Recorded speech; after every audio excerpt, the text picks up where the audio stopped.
सभी श्रोताओं को प्रणाम और अभिवादन है। जैसा कि पिछले बार चर्चा में हम लोगों ने मतलब वरुण भैया ने चर्चा की थी, राजेश भाई साहब का परिचय दिया था। भैया कैसे यूएस में वेल सेटल्ड थे, गायत्री परिजन से मिले मंदिर में। उनका उनको बताया गया गायत्री महाविज्ञान के बारे में। भैया ने गायत्री महाविज्ञान पढ़ा। फिर वो बैंगलोर आए। बैंगलोर आने के बाद हवन किए। हवन के माध्यम से उनको थोड़ी और जिज्ञासा बढ़ी जानने की। और उस बात में भैया ने कई चीजें हम लोगों को बताई। जैसे चिंतन मनन में गायत्री को लाना, गायत्री चिंतन, और कैसे कैसे भैया ने स्टार्ट किया महाविज्ञान को पढ़ना। तो भैया ने लास्ट बार बताया था कि जब वो कॉलेज में थे उसी समय उन्होंने गायत्री मंत्र की दीक्षा ली थी और चिंतन मनन में गायत्री मंत्र को लाया। तो हम लोगों की ये जिज्ञासा है कि हम लोग ये जानना चाहते हैं कि गायत्री मंत्र को जैसे हम लोग सिर्फ जपते हैं, जनरली जपते हैं कि हाँ गायत्री माता है, उनका मंत्र जप रहे हैं, हमको जपने के लिए बताया गया है। बट हम लोग को ये नहीं पता होता है कि उसे चिंतन मनन में कैसे लाया जाए और गायत्री मंत्र का चिंतन मनन क्या होता हम्म पुनः सभी को प्रणाम और साधुवाद। अम, पिछली चर्चाओं में हमने गायत्री के एक जो वेदों में बताए गए उद्घोषित मंत्र है, उसके बारे में चर्चा की थी। तो अब यह प्रश्न जो है आप कर रहे हैं कि भाई चिंतन चित्त में कैसे लाया जाए और मन में कैसे बार बार मंत्रणा की जाए। अब मंत्र का अर्थ ही होता है कि उसको मन द्वारा त्राण करना, इसलिए वह मंत्र कहलाता है। अगर मंत्र का लाभ हमें लेना है तो मंत्र के लाभ के लिए हमें पूर्ण रूप से उस मंत्र की जो विधि है उसमें मन को लगाना पड़ेगा। अब दो दो दो ये है कि भाई हमें अच्छा कैरियर चाहिए। अच्छा कैरियर के लिए हमें अच्छा कॉलेज चाहिए। अच्छा कॉलेज के लिए हमें जो है अच्छा पढ़ाई करना पड़ेगा, मतलब हमारी पूरी तैयारी करनी पड़ेगी। वैसे ही अगर अच्छे कॉलेज में जाना है तो हमें बहुत अभ्यास करना पड़ेगा। उसी तरह से हमें मंत्र को ताड़ना है तो मन को व्यवस्थित करना पड़ेगा। और और उल्टी प्रक्रिया ये भी है, मन को व्यवस्थित करने के लिए मंत्र सहायक होता है। मतलब मन को अगर हमें चंचलता से कम कम करना है तो मंत्र उसमें सहायक होता है। और दूसरी शर्त ये भी होती है कि मंत्र को ताड़ने के लिए मन अचंचल हो। ये लूप है, this is kind of loop. Condition है कि भाई मंत्र जो है मन से होता है, मंत्र जो है मन के ताड़ने से होता है। और हम मंत्र इसलिए करते हैं क्योंकि हमारा मन चंचल है। जब मन चंचल होगा तो फिर वो कैसे बार बार उसी में मंत्र में जाएगा। तो ये एक प्रवेश करना पड़ता है हमें। पहले हम प्रवेश करेंगे कि भाई हम मंत्र को लेंगे और उस मन में हम थोड़े थोड़े अपने मन को लगाएंगे। ऐसा हो सकता है कि इसलिए ऋषियों ने बताया कि भाई एक एक जब बैठो आप तो जो है 108 की माला करो। तो कम से कम अगर 108 माला में अगर एक मंत्र में भी हमारा मन लग गया तो पहले ही समझ लो हमारी आज की पहले दिन मैंने शुरुआत किया 108 गायत्री मंत्र करना है। और हमने एक अगर 108 में से एक बार भी हमारा मन गायत्री में लगा तो हमारी विजय हो गई। तो ये आस्ते आस्ते जो है मन जो है पटरी पे आने लगता है। जैसे हमने वो साइकिल देखी है, साइकिल में वो चेन होती है।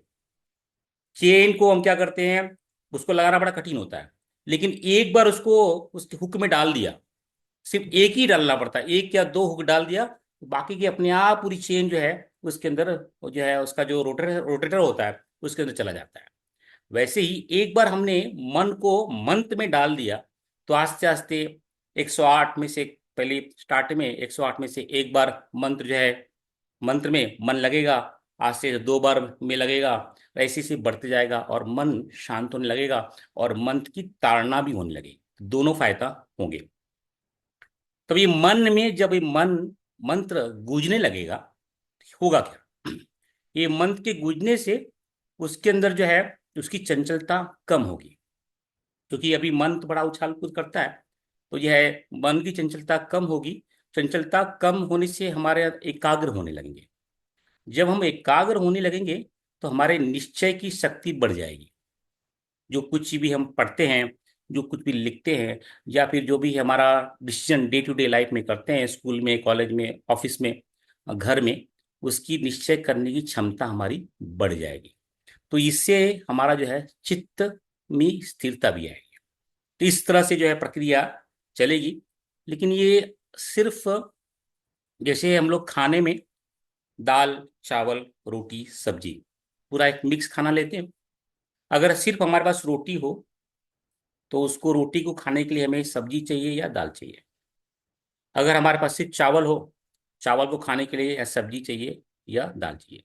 तो सिर्फ हम जप करेंगे, मंत्र करेंगे, तो ये तो हेल्प करेगा, पेट तो भरेगा। जैसे रोटी खाने से, चावल खाने से पेट तो भरेगा, लेकिन वह जो खुराक मिलनी चाहिए वो नहीं मिलेगा। तो हमें दाल के साथ, चावल के साथ में दाल मंगानी पड़ेगी, या चावल के साथ में हमें सब्जी लानी पड़ेगी, या फिर रोटी के साथ भी सब्जी लानी पड़ेगी। वैसे ही जब हम जप प्रक्रिया शुरू करते हैं या मंत्र प्रक्रिया शुरू करते हैं, तो उसके साथ में हमें ध्यान करना पड़ेगा।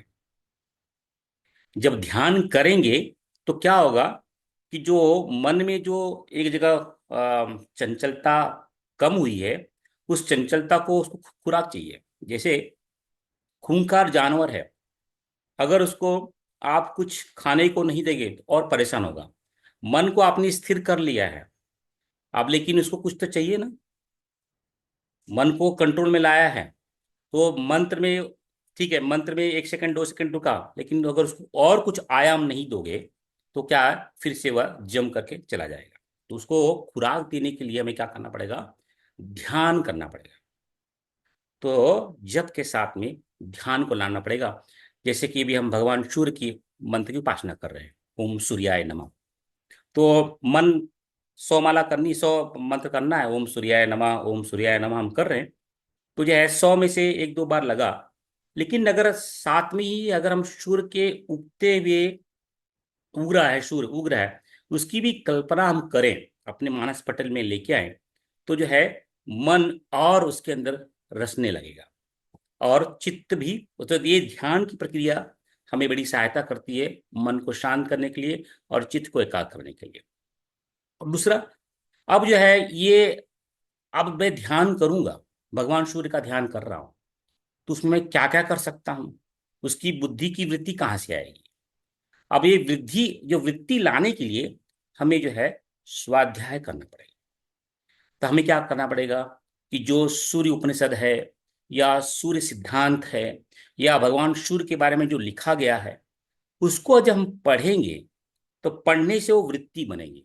यानी हमने स्वाध्याय किया तो वृत्ति बनी। तो वृत्ति क्या करेगा, जो जो हमारा चित्त है, वह खुराक जो है बुद्धि को देगा कि हाँ, भगवान सूर्य ऐसे हैं, उनके नाम, उनका नाम हिरण्यगर्भ भी है, उनका नाम मैत्री भी है, उनका नाम रवि भी है, वो उनका आदित्य भी है। ये अलग अलग नामों के पीछे का उद्देश्य क्या है। तो ये एक खुराक मिलेगा। तब क्या हो गया, मंत्र अकेला अच्छा है, उत्तम है, लेकिन अगर जब मंत्र हमारा बढ़ने लगता है, उसके साथ में 2 साथीदार और चाहिए। मंत्र को साथी चाहिए ध्यान, और ध्यान को साथी चाहिए स्वाध्याय। अब फिर ये तिकड़ी जब बन जाएगी ना, तो बड़ा मजा आएगा। तो ये दोनों एक तीसरे को सहायता करेंगे। स्वाध्याय जो है ध्यान में सहायता करेगा, ध्यान जो है जप में सहायता करेगा, जप जो है फिर स्वाध्याय में ध्यान करेगा, सहायता करेगा। ये और जो है ये पूरा तिकड़ी बड़ा, तो ये पटरी लाइन पे जो है, पूरा जो है पटरी, जो है रेल पूरी पे आ जाए, पटरी पे आ जाएगी। और जो है हमारा मन, अभी देखो, अंतःकरण जो होता है ना, वो होता है तो एक ही है। जब वह संकल्प और विकल्प लेता है तब उसे मन कहते हैं। अभी हमें कुछ समझ में नहीं आ रहा कि मैं ये वाला करूं कि वो वाला करूं, मैं मैंगो खाऊं कि संतरा खाऊं, मैं इस रास्ते में जाऊं कि उस रास्ते में जाऊं, संकल्प विकल्प ये हो रहा है। तो ये संकल्प केवल मन में हो रहा है। तो जब अंतःकरण संकल्प विकल्प करता है तो उसे मन कहते हैं। लेकिन जब वह निश्चय कर लेता है कि नहीं, मुझे अब मैंगो ही खाना है या संतरा ही खाना है, क्योंकि मेरी प्रकृति के अनुसार जो है ये प्रकृति के उसने निश्चय कर लिया कि भाई मुझे मैंगो खाना है और जो है संतरा खाना है, या उसने मैंगो को चूज कर लिया। लेकिन जो चित्त है, वो चित्त बताएगा यार तुमने जो है 5 साल पहले जब मैंगो खाया था तो तुमको एलर्जी हो गई थी। मन ने संकल्प विकल्प लिया, बुद्धि ने निश्चय कर लिया कि हाँ चलो संतरा जो है ये मैंगो दिखने में अच्छा लग रहा है, ये मेरे लिए अच्छा है, मैं खाऊंगा। लेकिन चित्त ने जो है जो पूर्व संस्कार थे, उसने बताया 5 साल पहले आपने जो है आम खाए थे, उस आम खाने से आपको एलर्जी हो गई थी, आप बीमार पड़ गए थे। तो ये निश्चय वो जो हुआ था उसको ओवरराइड करने का काम जो है चित्त करता है। ये चित्त क्या है? पूर्व संस्कार या पूर्व अनुभव। यह अनुभव आज का भी हो सकता है, यह अनुभव पहले का भी हो सकता है। तो ये मन बुद्धि चित्त अहंकार, जो भी चित्त निर्णय देगा वह अहंकार जो है इसको क्रियावान करता है। तो ये होता है अंतःकरण तो एक ही, लेकिन ये अलग अलग कार्य करते हैं, मन बुद्धि चित्त अहंकार। इसलिए बहुत सारे शास्त्रों में सिर्फ मन ही कहा दिया जाता है, अंतःकरण यानी मन। कहने का तात्पर्य ये है क्योंकि उनका कहने का तात्पर्य चारों है कि मन बुद्धि चित्त अहंकार। कहीं कहीं सिर्फ मन और चित्त कह देते हैं, कहीं कहीं सिर्फ अहंकार कर देते हैं। तो यह अंतःकरण जब निश्चय, जब संकल्प विकल्प करता है तो उसे मन कहते हैं, जब वो निश्चय करता है तो उसे बुद्धि करते हैं, जब पूर्व संस्कार के वजह से जो है उसको रोक आगे बढ़ाया जाता है या रोका जाता है तो उसे चित्त कहते हैं, और जो उसको जो क्रियावान करता है उसे अहंकार करते हैं। तो ये आपके प्रश्नों के उत्तर में संक्षिप्त में जो आपने पूछा कि गायत्री मंत्र में कैसे मन लगाया जाए, तो हमें मंत्र के साथ में स्वाध्याय, स्वाध्याय के साथ में ध्यान, भले ही कम मात्रा में हो। मान लीजिए कि हम एक माला से शुरुआत कर रहे हैं, तो ऐसा करें कि भाई 2 मिनट का ध्यान कर लें। एक पेज जिसका जप कर रहे हैं, मतलब जिसका जप कर रहे हैं उसी का ध्यान करें तो लाभदायक है, और जिसका ध्यान कर रहे हैं उसी का स्वाध्याय करें। जैसे कि अभी गणेश चतुर्थी चल रही है, तो हम भगवान गणेश का जो है ओम गम गणपति न कर रहे हैं। तो अगर उत्तम ये होगा कि हम जो है भगवान गणेश का ध्यान करें, और साथ में अथर्वशीर्ष गणेश के जो वो सूत्र हैं उसका जो है उसको पढ़ें पाठन करें, तो लाभदायी होगा कि जिसका जप कर रहे हैं उसी का ध्यान करें और उसी का स्वाध्याय करें, तो यह हितकारी होता है, लाभदायी होता है। तो ये लंबी प्रक्रिया है, यह एक दिन में नहीं होगा, क्योंकि हमारा मन बड़ा चंचल है, बड़ा बलवान भी है और बड़ा चंचल भी है। इसलिए इसे थोड़ा सा और ताड़ना पड़ेगा, और मन जो जप के साथ में ध्यान और स्वाध्याय लगाएंगे तो जो है ये आ, लंबी समय तक हमारी जो है लंबे समय के कोर्स में यह बहुत हेल्पफुल होगा। और जो है चित्त की शुद्धता होनी शुरू हो जाएगी, मन की चंचलता कम होने लगेगी, निर्णय करने की क्षमता बढ़ जाएगी, और वृत्ति में जो धूमिलता है वो नष्ट होने लगेगी। तो इस तरह से हमें जप के साथ में ध्यान और स्वाध्याय को भी लगाना पड़ेगा। तुम्हारे प्रश्न को मैंने बहुत घुमा फिरा करके बताया है, तो जो है पता नहीं जो है प्रश्न के उत्तर से संतुष्टि हुई कि नहीं। अगर इसमें कुछ प्रश्न बनता है तो पूछो। एक प्रश्न था कि हम जब ध्यान करते हैं, जैसे गायत्री का बोला जाता है कि आप सविता देवता को भी ध्यान कर सकते हैं, गायत्री माता को भी ध्यान कर सकते हैं। तो मतलब किससे हमें, मतलब डिफरेंस क्या है दोनों में, या दोनों एक ही हैं? मतलब किससे क्या होता है ध्यान करने से हाँ, हमारे अंदर? नहीं, बड़ा अच्छा प्रश्न है। लेकिन जब हम सब शुरुआत करें, जैसे कि मैं नया गायत्री मंत्र का जप कर रहा हूँ, तो मुझे एक निर्णय लेना पड़ेगा कि मैं किसका ध्यान करूंगा। वैसे सभी एक ही है, लेकिन जब मेरी वृत्ति में बना रहा हूं तो मैं एक टूल को ले लूंगा। मैं टूल कौन सा हो सकता है कि भाई हम गायत्री माता की प्रतिमा का ही ध्यान करेंगे, तो ये ले लो, तो फिर उसी पे ही हमें काम करना पड़ेगा। या फिर जो है हम सविता उगता हुआ सूरज को ध्यान करेंगे, या फिर जो भी कल्पना, जो भी आप ध्यान लेना चाहते हैं, क्योंकि हम अभी नए हैं, तो क्योंकि क्या होगा, मन मन कभी हमने क्या किया, सविता देवता का ध्यान कर लिया, कभी गायत्री माता का ध्यान कर लिया, कभी गायत्री माता का हंस के रूप में ध्यान कर लिया, कभी कमल के रूप में ध्यान कर लिया। तो जो है मन हमारा बड़ा चंचल है, उसको हमें पटरी पे लेके आना है। जब वो पटरी पे आ जाएगा और हमारी बुद्धि में वृत्ति बढ़ जाएगी, भाई सविता देवता और गायत्री माता की मूर्ति और जो उसके गुरु हैं, जिसने उस गुरु ने उस ज्ञान की दीक्षा दी है, ये सब एक ही है। ये वृत्ति बनने में समय लगेगा, ये मन को पता नहीं है। तो ये तीनों तरह से काम, जब हम शुरुआत करें तो बड़ा इजी ढंग से स्टेप्स लें कि सब कुछ सरलतम ढंग से करें। गायत्री जब कर रहे हैं तो जो है, गायत्री जब की शुरुआत कर रहे हैं तो पहले निश्चय कर लें कि किसका ध्यान करेंगे। गायत्री माता का ध्यान करेंगे कि कौन सी प्रतिमा लेंगे, या सविता देवता का ध्यान करेंगे। उस प्रतिमा को जो उसको ले करके उसी पे ही बारंबार ध्यान करने से क्या होगा, हमारी ये वृत्ति दृढ़ होगी, मन की चंचलता कम होगी।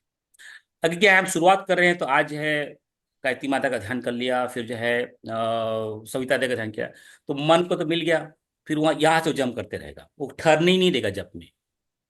उसका प्रकृति ही है चंचलता, उसको वो नहीं देना है। तो जो है भाई, हाँ ठीक है, हम जो है शुरुआत किए, जब हमारी मन जो सूक्ष्म हो जाएगा और हमारी वृत्ति में जो है अधिक मात्रा में उसमें दृढ़ता आने लगेगी, तब जो है ये तत्व ज्ञानियों के लिए सही है, और ये जो बहुत पुराने साधक उनके लिए सही है कि भाई किसका ध्यान, किसका भी ध्यान करें, उसी उसमें उसी को तत्व को देखते हैं तो उनको कुछ फर्क नहीं पड़ता। लेकिन हमारे ऐसे नए लोगों को तो यही रहेगा कि हम एक को पकड़े और उसी को लेकर के चलने की चेष्टा करें, और उससे वही लाभ मिलेगा जो दूसरे को पकड़ने से होगा।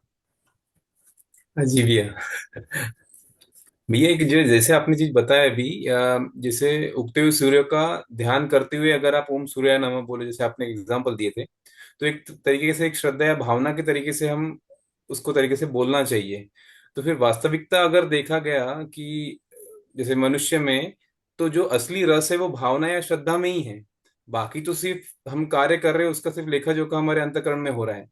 तो सबसे मेन चीज जो है वो भावना या श्रद्धा ही है क्या हमारे मनुष्य में जीवन में? हाँ। अभी हमारे अम, ये हमारा स्थूल शरीर है। स्थूल शरीर से क्रिया होती है, हम एक क्रिया करते हैं। इसमें कुछ जैसे कि आदेश आया, अहंक मतलब कि मन से, आधा अंतःकरण से आदेश आया कि भाई इनसे हाथ मिला लो, इसको स्पर्श कर लो, ये सामान उठा लो। वो तो पालन करने वाला है, वो उसका खुद खुद की कुछ क्षमता नहीं है। उसने बोला कि वहां से आया कि कंट्रोल रूम से आदेश आया कि भाई इसको उठा लो। ये हो गया हमारा स्थूल भाव, वैखरी भाव। दूसरा, ये जो पहली जो सीढ़ी है, मन। मन अगर प्रबल होगा तो चंचल नहीं होगा। वो क्या है, वो स्थिर होगा तो सही ढंग से निश्चय लेगा कि भाई इसको स्पर्श करूं कि नहीं स्पर्श करूं। निश्चय करने की क्षमता बढ़ेगी। अब जो है निश्चय के साथ में, उसमें जो है, अगर वह निश्चय के साथ में है कि भाई आपको बोला गया कि भाई अ, माता जी ने कहा कि भाई आपको जाके सब्जी लेके आओ, घर में मेहमान आने वाले हैं। आप जो है चलिए, माँ माँ ने कहा है तो मैं चला जाता हूँ। तो बेमन के चले गए, जो भी सब्जी मिला उठा के लेके, जब माँ ने बोला 1 किलो लेके आना तो लेके आ गए भाई। लेकिन उस मन के साथ में तुमने अपने प्राण को लगाया, प्राण को लगाया, और देखा कि यार ये जो आलू है, ये यहाँ पे आलू सस्ता है, यहाँ पे महंगा है, यहाँ पे आलू खराब है, यहाँ पे आलू अच्छा है। तो उस तरह से जो है तुम प्राण लगा करके उसको खरीदा, और उसमें एक और भावना लेके आई कि भाई ये आलू से मेरी माता जी को हेल्प होगी, आलू लेके जाऊंगा माता जी को हेल्प होगी। तो 3 4 प्रक्रिया हो गई। पहली प्रक्रिया में तुम गए, दूसरी प्रक्रिया में तुमने प्राण को लगाया, तीसरी प्रक्रिया में तुमने इसको जो है श्रद्धा भावना लगाया। एक दूसरा एग्जाम्पल देता हूं। चलो, मैं अपनी बिल्डिंग से बाहर निकला, मैं अपनी बिल्डिंग से बाहर निकला। बाहर सुबह निकलते ही मैंने देखा, मैं कार में जा रहा हूं, देखा एक व्यक्ति विशेष है, वह बरमूडा पहने हुए है, बरमूडा पहने हुए, हाफ पहने हुए है, चप्पल पहने हुए है, और वहां पे भगवान सूर्य उदय हो रहे, उनको प्रणाम कर। तो ये दृश्य बन गया। अब जो है, अब देखो होता क्या है। अगर मैंने सोचा यार क्या आडंबर है, इस विज्ञान के जगत में कोई व्यक्ति ऐसा होकर के उस जो ग्रह जो है सितारा है उसको प्रणाम करता है, क्या मूर्ख आदमी है। तो पहली वृत्ति ये हो गई कि मैंने उसको मूर्ख बना दिया। दूसरा, मैंने सोचा क्या मीन इसको तो इतना भी ज्ञान नहीं है कि भगवान सूर्य को नमस्कार कर रहा है और बुरमुना पहने हुआ है और चप्पल पहन के कर रहा है, मतलब इसको धर्म का ज्ञान ही नहीं है, मतलब बहुत बेकार आदमी है। दूसरे आदमी ने उसको भी खंडन कर दिया। तीसरा व्यक्ति निकला जो देखा, वाह, आज के समय में, आज के युग काल में कोई व्यक्ति उस परमपिता परमेश्वर को प्रणाम करता है, तो मुझे पहले परमपिता परमेश्वर को प्रणाम करने के पहले इस व्यक्ति विशेष को प्रणाम करना चाहिए। तो उसने क्या किया, उस व्यक्ति विशेष को सूक्ष्म रूप से, मतलब मानस रूप से प्रणाम किया। व्यक्ति वही है, लेकिन तीन तरह की वृत्तियां बनी। पहला उसे तो है अंधविश्वासी बता दिया, दूसरा उसे जो है धर्म के अगेंस्ट बता दिया, तीसरा व्यक्ति ने उसे श्रद्धा के साथ में प्रणाम किया। तो ये तीनों में तीन तरह की तरंगे हमारे शरीर में निकली। नुकसान उसका नहीं हुआ, नुकसान और फायदा मुझे हुआ। जब मैंने पहली बार उसको देखा और उसको अंधविश्वास ठहराया, तो ये उस तरह की एक तरंगे मेरे चित्त में या शरीर में ले ली और उसका ही लेखा जोखा हुआ। जब दूसरी बार जब मैंने जो है देखा, दूसरे दृष्टिकोण से देखा कि क्या अंधविश्वासी है, उसमें भी नकारात्मक ऊर्जा थी, उसकी तरंगे अलग थी। जब तीसरी बार जब मैंने उसको देखा, उसमें अधिक से मात्रा में श्रद्धा थी, भावना थी, वह बहुत स्मूदिंग थी और बहुत सुखदायी थी। पहले में मेरे मैं व्यक्ति वही है, लेकिन पहले तरंग में मैंने उसको अंधविश्वास की तरह से देखा। नुकसान किसका हुआ, उस व्यक्ति विशेष का नहीं हुआ, मेरा हुआ। मेरा क्या है, आज के समय में वैज्ञानिक के समय में यही जो है अंधविश्वास फैला रहे हैं। तो जो है मेरे अंदर एक नकारात्मक ऊर्जा और एक जो है लोगों के प्रति घृणा की और नकारात्मक ऊर्जा मेरे, मतलब मैं रजिस्टर कर लिया अपने आप को नकारात्मक ऊर्जा में। दूसरे में मैंने उसे जो है धर्म में भी उसमें लांछन लगा दिया कि क्या इसने चप्पल पहना हुआ है, बरमूडा पहना हुआ है, इसको इतना भी ज्ञान नहीं है कि बिना। तो नुकसान किसका हुआ, मेरा हुआ। मेरी जो तरंगे निकली वो भी नकारात्मक ही थी। तो मेरी वृत्ति नकारात्मक दोनों टाइम बनी। पहली बार जितनी वृत्ति नकारात्मक बनी, दूसरी बार भी उससे ज्यादा बनी, और तीसरी बार क्या हुआ, मेरे अंदर एक सुकून हुआ, एक हैप्पीनेस और एक श्रद्धा की निकली। और तीनों प्रक्रिया में जो रजिस्टर्ड हुआ वो ही चित्त गुप्त बोलते ना, वो हमारे चित्त में रजिस्टर हुआ। और यही चित्त, यही संस्कार आगे जाकर के मेरे पर्सनालिटी को दिखाएगा कि मैं नकारात्मक हूं या श्रद्धा हूं। प्रश्न तुम्हारे के ऊपर है कि हर चीज में श्रद्धा और भावना सर्वोपरि है, लेकिन वह अंतिम स्टेज है, क्योंकि श्रद्धा और भावना अधिक मात्रा में बहुत मुश्किल है, बहुत डिफिकल्ट है। एक बार मन को कंट्रोल में लाया जा सकता है, एक बार प्राण को कंट्रोल में लाया जा सकता है, लेकिन श्रद्धा और भावना को कंट्रोल में लाना बड़ा मुश्किल है। निर्णय ले लो, जैसे कि एक बाजू का बच्चा है और एक तुम्हारा बच्चा है। तुम्हारे बच्चे को कुछ हो जाता है तो तुम किस तरह से तड़पते हो, लेकिन बाजू वाले के बच्चे को अगर उसी ढंग से कुछ हो जाता है, क्या वही तड़फ तुम्हारे अंदर आती है?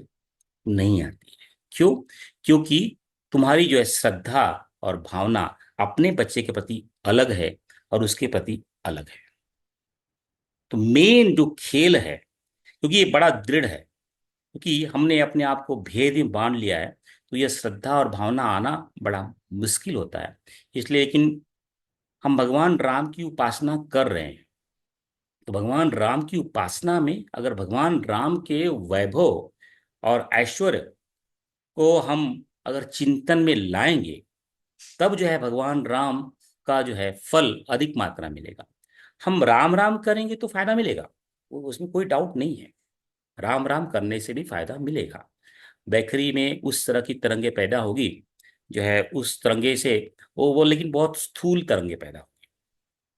लेकिन जब उसमें राम के अंदर प्राण लगाएंगे तो जो है तरंगे और फास्ट पैदा होगी, और उसमें श्रद्धा भावना लगाएंगे तो एकदम एकदम अति फास्ट होगा। ये उसकी प्रक्रिया है। एक उदाहरण से समझ लेते हो भाई, जाना साइकिल से है, पैदल है, कार से है, विमान से है, जेट से है। तो जैसे जैसे वाहन, वो जिस जो जाना तो एक ही जगह पे है, लेकिन जो वाहन हम जो यूज करेंगे उसके अनुसार जो है हम जल्दी से अपने गंतव्य स्थान पे पहुंच सकते हैं। अगर हम साइकिल से जाएंगे तो समय लगेगा, यानी स्थूल शरीर से राम राम करेंगे तो राम को प्राप्त होने में समय लगेगा। अगर उसको जो है मन लगा के करेंगे, यानी हम जो है कार में जाएंगे तो थोड़ा जल्दी पहुंचेंगे। मन के साथ हम प्राण भी लगाएंगे, यानी जो है हम जो है एरोप्लेन में जाएंगे तो और जल्दी पहुंचेंगे। और मन के साथ में प्राण के साथ में श्रद्धा भी लगाएंगे तो जेट कैसे 1 सेकंड में पहुंच जाता है, वैसे 1 सेकंड में पहुंच जाएंगे। तो ये अलग अलग लेवल है, लेकिन हम कर नहीं बसा पाते। तो ये थोड़ा स्टेप बाय स्टेप, इसलिए हमारे ऋषियों ने बड़ा सुंदर व्यवधान बनाया है कि आप जप करो, ध्यान करो और स्वाध्याय करो, ताकि ये प्रक्रिया। ध्यान का उद्देश्य क्या है? ध्यान का यही उद्देश्य है, जिस ईश्वरी चेतना का, जिस इष्ट का, जिस मंत्र को हम जप रहे हैं उसके अंदर श्रद्धा को बढ़ रही है, हमारी श्रद्धा को बढ़ाना। और ये बढ़ाने का काम जो है ध्यान करते हैं, लेकिन ध्यान को खुराक कहाँ से मिलता है? स्वाध्याय से मिलता है। तो यानी स्वाध्याय करना पड़ेगा और ध्यान करना पड़ेगा, तो यह है खुराक हमारा ये श्रद्धा हो रहा है। इसलिए तो हमारे ऋषियों ने पुराणों में, वेदों में नहीं, पुराणों में राम की इतनी महिमा की है, इतनी महिमा की क्यों की है? ताकि जो है हमारे अंदर की श्रद्धा वो बाहर निकल के आए और उस तरह से हम उनको उस दृष्टि से हम देख पाए। तो इसलिए मेन उद्देश्य ये है कि भाई हम जो है श्रद्धा और भावना अल्टीमेट टूल है किसी को प्राप्त करने के लिए, और यही सर्वोपरि है। और ये जब ध्यान स्वाध्याय की प्रक्रिया इसलिए चलती है ताकि हमारे अंदर श्रद्धा दृढ़ हो। आप अपने माता पिता को जो बोलते हैं सुनते हैं, क्यों सुनते हैं? क्योंकि आपकी श्रद्धा है। अगर वही श्रद्धा और भावना निकाल दो तो आप सुनोगे नहीं कुछ भी। सो दैट इज, माता पिता वही हैं, लेकिन जैसे ही आपने उस श्रद्धा को निकाल दिया अपने अंदर से, व्यक्ति विशेष वही है, माँ वही है, पिताजी वही है, भाई वही है, जैसी श्रद्धा गायब हुई आपके लिए तो एक व्यक्ति विशेष हो गए और से झगड़ा लड़ाई सब करोगे। श्रद्धा रहेगी तो आप जो बोलेंगे वो सुनोगे आप, तो सर्वोपरि है। ठीक। जी थैंक हाँ। भैया, जैसा कि आपने बताया कि एक व्यक्ति सूर्य देवता को बरमुडा में प्रणाम कर रहा है और तीन अलग अलग व्यक्तियों के मन में तीन अलग अलग तरह के विचार है, या एक ही व्यक्ति के मन में तीन विचार है। तो क्या ध्यान और जप और स्वाध्याय सहायक हो सकता है कि अपने बुद्धि विवेक को सही दिशा में फिल्टर करके निकाल सके? हाँ। क्या सही है, क्या सोचना गलत है? हाँ। हाँ, ये बड़ा उत्तम है। अब जो है ना, थोड़ा सा समझते हैं कि हमने जप तो शुरू कर दिया, ध्यान भी शुरू कर दिया, स्वाध्याय भी शुरू कर दिया, लेकिन किसका जप कर रहे हैं, किसका ध्यान कर रहे हैं, किसका स्वाध्याय कर रहे हैं, ये बड़ा महत्वपूर्ण है। अगर मैंने काल भैरव की उपासना शुरू कर दी, भैरव की उपासना, अब भैरव को देखो आप, बड़ा विकराल रूप होता है उसका, तो उसी तरह की वृत्ति जो है आपकी बनती जाएगी। उसी तरह का आप भैरव का जप कर रहे हो, भैरव का ध्यान कर रहे हो, भैरव की जो है स्वाध्याय कर रहे हो, तो जो भैरव की गुणवत्ता है वह गुणवत्ता आपके अंदर झलकने लगेगी आस्ते आस्ते ओवर पीरियड टाइम। अगर आप जो है सूर्यदेव की उपासना कर रहे हो, तो सूर्यदेव क्या है? कभी कुछ लेता नहीं है, सिर्फ मैत्रेय भाव से सबको देता ही देता है, रोशनी देता है, प्रकाश देता है, ताप देता है, सभी जीवों को जीवन देता है। तो अगर उसकी उपासना करेंगे तो क्या होगा? वो जीवन को उपासना उस तरह से उसका जप करेंगे, उसका ध्यान करेंगे, उसका स्वाध्याय करेंगे, तो उस तरह की आपकी वृत्ति बनती जाएंगी। मेरा काम है देना। अगर आप जो है माँ शक्ति की उपासना करेंगे तो क्या होगा? माँ शक्ति जगत जननी है और जो है बांटती रहती है, जो है उनके हाथ में वेद है, उनके हाथ में सरसता अमृत है। तो हम भी जो है उस अमृत रस को पान कर सकते हैं, ले सकते हैं, उस तरह की वृत्ति बनेगी। तो जो ये बड़ा मुश्किल है कि जिस तरह से हमारा वृत्ति होती है हम उसी को चुनते हैं। इसलिए तो भगवान योगेश्वर कहते हैं कि चराचर जगत में और कोई नहीं है, सिर्फ मैं ही हूं। जो जिस ढंग से मेरी उपासना करता है उसी के रूप में मैं प्रकट होता हूं। अगर कोई, इसका कहने का तात्पर्य ये हो गया, अगर कोई किसी राक्षस की पूजा करता है, उसका जप कर रहा है, उसका ध्यान कर रहा है, उसका स्वाध्याय कर रहा है, तो उसको राक्षस वृत्ति की प्राप्ति होगी। अगर कोई भगवान राम का कर रहा है, तो भगवान राम तो राजा हैं, फिर भी राजा होते हुए भी 14 वर्ष का वनवास मुस्कुराते हुए गए। भगवान राम जब अयोध्या में है, वन में है, और यार राजमहल में है, उनकी स्थिति एक ही जैसी है, और ऐश्वर्यवान है, और जो है वैभववान है, और बड़े पुरुषोत्तम है, पुरुषों में सबसे उत्तम है। तो उनकी हम आराधना करेंगे तो हमें उनके जैसी गुणवत्ता, उनका जप करेंगे, उनका ध्यान करेंगे, उनका स्वाध्याय करेंगे, तो उनकी गुणवत्ता हमारे अंदर झलकने लगेगी। ये बड़ा महत्वपूर्ण है।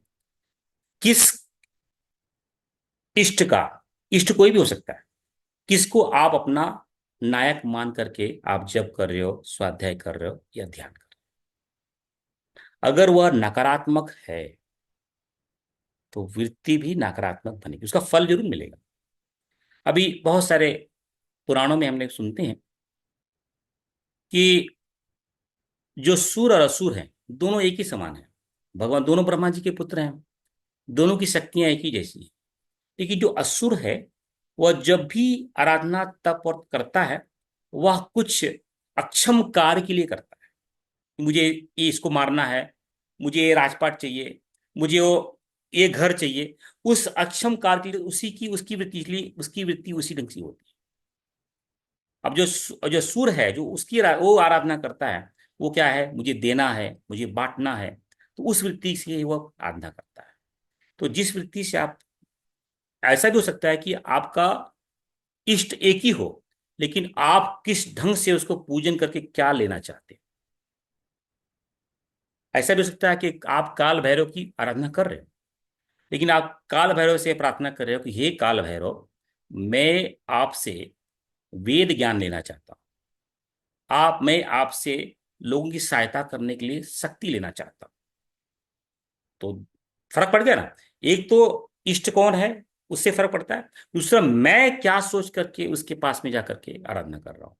बहुत सारे पुराणों में शिव के सभी भक्त हैं, सभी शिव की आराधना करते हैं। कोई शिव की आराधना उन्हीं की भार्या को लेने के लिए कर रहा है, कोई शिव की आराधना सब कुछ त्यागने के लिए कर रहा है। तो ये वृत्ति डिसाइड करती है। कोई कोई शिव की आराधना तो उन्हीं को मारने के लिए कर रहा है, ये भी हो सकता है। तो जो है ये है कि पहला कि किस इष्ट की आराधना कर रहे हैं, वो निर्णायक होना चाहिए। दूसरा, किस वृत्ति से मैं वह जो है आराधना कर रहा हूँ, दोनों चीज बड़ी महत्वपूर्ण है। अ, भैया मेरा एक प्रश्न था। हाँ। मतलब कोई भी मंत्र का जो जप कर रहे हैं, उस मंत्र का कुछ ऐसा डिफाइंड है कि कुछ मर्यादा है कि हमें कुछ सर्टन सेट ऑफ वस्त्र पहनने चाहिए, या कुछ ऐसी जगह पे ही करनी चाहिए उसकी कुछ डायरेक्शन, मतलब कोई पर्टिकुलर बेसिकली ईस्ट वेस्ट ऐसा डायरेक्शन को के साइड में ही करना चाहिए, तो ये सब मानना चाहिए? या हम किसी भी अवस्था में, जैसे आपने एग्जांपल दिया बरमूडा पहन के कोई सूर्य की आराधना कर रहा है, तो वो हम कर सकते हैं, या वो स्ट्रिक्टली नॉट अलाउड है, या उसके हमारे ऊपर कुछ नेगेटिव इफेक्ट भी पड़ सकते हैं अगर हमने कुछ गलत तरीके से किया? नहीं। भैया इसके साथ और एक था जो भैया के साथ में ही, जैसे अलग अलग जैसे मंत्र जप का होता है कि आप मानसिक कहीं पे भी कर सकते हैं, तो जब हम किसी की इच्छा होती है कि भाई निरंतर चालू रहना चाहिए, तो वो भी कहीं पे भी कोई भी जगह में कौन सी भी स्थिति में मानसिक जब गायत्री मंत्र कर सकते हैं क्या ऐसा? हाँ, ठीक है, बहुत बढ़िया। अब देखो, पहले ये डिसाइड करना पड़ेगा कि मेरे मंत्र करने का उद्देश्य क्या है। मेरा उद्देश्य सकाम है या निष्काम है। अगर सकाम उपासना है, यानी मैं कुछ पाने के लिए करना चाहता हूं, तब क्या होगा? पाने का पाएंगे कैसे? इस जगत से पाएंगे।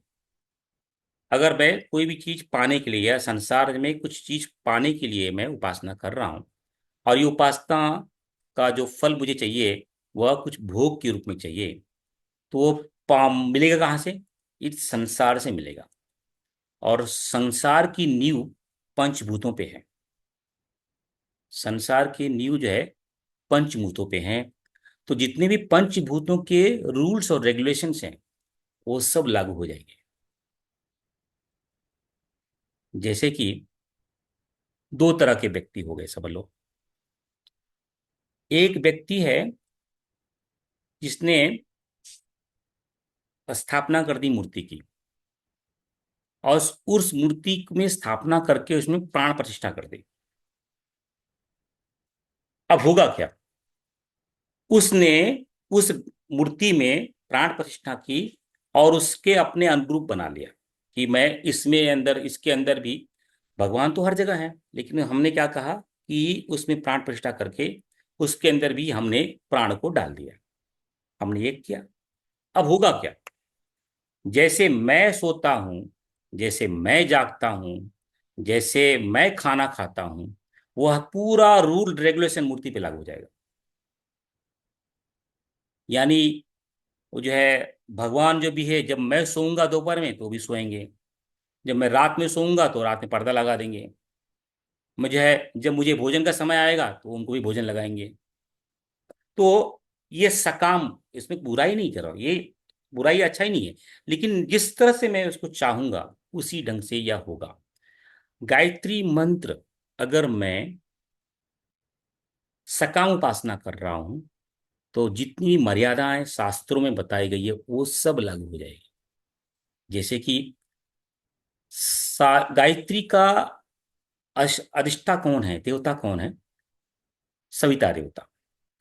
सविता देवता तीन ढंग से जो है प्रकट दिखाई देते हैं। एक तो हमारे सामने जो है प्रत्यक्ष रूप से दिखाई देते हैं, जिसे हम भगवान सूर्य कहते हैं। एक जो है, जो उनका सूक्ष्म भाव है, आदित्य रूप में है। तीसरा भाव है सविता, जो गति देता है, जिसे हम हिरण्यगर्भ भी कहते हैं, जो पूरे सृष्टि का प्राण है। ठीक है। अब ये, अगर मैं गायत्री की उपासना कर रहा हूं, तो गायत्री की उपासना, सकाम उपासना या निष्काम उपासना, हमेशा सदैव सविता मंडल में ही हो सकती है, यानी सविता का ध्यान करते हुए हो सकती है। अगर मैं सकाम उपासना कर रहा हूं, तो सकाम उपासना के समय सविता का प्रत्यक्ष रूप होना अनिवार्य हो जाता है। यानी उसके अंदर प्रातः काल और रात्रि काल का मर्यादा लागू हो जाती है। यानी गायत्री की उपासना सदैव और हमेशा सविता के मंडल में ही हो सकती है। और अगर मैं साधना सकाम कर रहा हूं, यानी स्थूल साधना कर रहा हूं, तो स्थूल रूप से भगवान सूर्य का रहना अनिवार्य हो जाता है। भगवान सूर्य का रहना अनिवार्य हो जाता है, इसलिए तो। और भगवान सूर्य कब उगते हैं? 6:15 बजे या 6:45 बजे, अलग अलग जगहों पे उनका प्रकटीकरण होता है, लेकिन उनकी गति 1-1.5 घंटे पहले शुरू हो जाती है। इसलिए लोग बोलते हैं कि आप जो है भगवान सूर्य के उदय के पूर्व 1-1.5 घंटे के पहले से जप कर सकते हैं। और भगवान सूर्य नारायण का अस्तीकरण कब होता है? 6:15-6 बजे होता है। उसके बाद में इनकी आभा मंडल कुछ 1 घंटे तक बनी रहती है। तो कहते हैं कि भाई 1 घंटे तक आप जो है जप कर सकते हैं सकाम उपासना में, क्योंकि भगवान सूर्य का रहना अनिवार्य है। अगर यही उपासना मैं अपने परिष्कार के लिए कर रहा हूँ, माता जगत जननी के लिए कर रहा हूँ, तो जो है यह निष्काम उपासना है। मेरा परिष्कार ही, क्योंकि गायत्री ही सर्वोपरि है, गायत्री हमारा मेरा परिष्कार कर सकती है। गायत्री इदम गायत्री, हर जगह गायत्री झलकती है, गायत्री का प्राण हर जगह है। तो ऐसे साधक को कोई समय की मर्यादा नहीं है। वह बाथरूम में है, वह स्नान कर रहा है, वह काम कर रहा है, या चल रहा है, या डोल रहा है, हिल रहा है, कुछ फर्क नहीं पड़ता है। वो मानस रूप से जो है जय जप कर सकता है। लेकिन वही है, सकाम कर रहे हैं कि निष्काम कर रहे हैं। भैया एक इस पे प्रश्न है। हम्म। जैसा कि आपने गायत्री महाविज्ञान के वीडियो में बताया है कि हर मंत्र का एक सोर्स होता है, एक टारगेट होता है। हाँ। जैसा आपने बताया सकाम साधना मतलब सविता देवता के आभा मंडल में करते हैं, तो हमारा सोर्स हम हो गए और टारगेट हमारा सविता देवता का मंडल हो गया। वैसे ही जब हम निष्काम साधना करते हैं तो हमारा सोर्स और टारगेट क्या होता है? हाँ। हाँ, ये बहुत अच्छा प्रश्न है। सोर्स तो हमारा वही होगा, सोर्स तो हम हो गए, सिर्फ उसके अंदर वृत्ति बदल जाएगी। एक साधना मैं कर रहा हूं, मैं साधना कर रहा हूं कुछ कामना के लिए साथ में कर रहा हूं, और कामना कहाँ चाहिए? संसार में चाहिए। संसार की गति कहाँ से लेकर है, कहाँ तक है? वो 14 भुवन तक है, जो 14 लोक हैं। यानी ये हमारा भूलोक, भुवलोक, स्वलोक, महालोक, जनलोक, तपोलोक, सत्यम लोक, ये जो ब्रह्मा लोक है ऊपर तक का, और नीचे लोग है अतल, वितल, सुतल, रसातल, तलातल, महातल, पाताल। इन इसे संसार कहते हैं। संसार इसलिए कहते हैं क्योंकि यह सनात संसार, यानी यह हमेशा सरकता रहता है, यह हमेशा बदलता रहता है, इसलिए संसार कहते हैं। तो जहां तक भगवान प्रजापति का या ब्रह्मा जी का आधिपत्य है, उसे संसार कहते हैं। और उसी के लिए हम कामना करते हैं कि हम क्या कामना करेंगे? हमें इहलोक की प्राप्ति हो जाए, यानी इस भूमंडल की प्राप्ति हो जाए। भूमंडल में कार चाहिए, गाड़ी गाड़ी चाहिए, पत्नी चाहिए, पति चाहिए, पैसा चाहिए, रुपया चाहिए, धन चाहिए, यह इहलोक हो गया। और कभी कभी कामना होती है कि भाई पितरलोक में जो है बड़ी सुख सुविधा होती है, पितरलोक चाहिए। वो बड़ी बाद और कामना होती है भाई स्वर्ग लोक चाहिए, स्वर्ग में जो है भोग जो है, वहाँ पे कोई भय नहीं होता है, वहाँ पे यमदेव होते नहीं हैं, तो कोई डर नहीं होता है, कोई ये नहीं होता है, तो आराम से जीवन चाहिए। और कोई कोई जो है और कामना होती है कि वो जो है हमेशा तपस्या करे, लेकिन फिर भी इस मंडल में रहे, तो महाजन तप सत्यम। तो जो संसार की जो कामना करता है, तो उसका जो है मैक्सिमम जो उसका डेस्टिनेशन होता है, भगवान ब्रह्मा जी तक जाता है।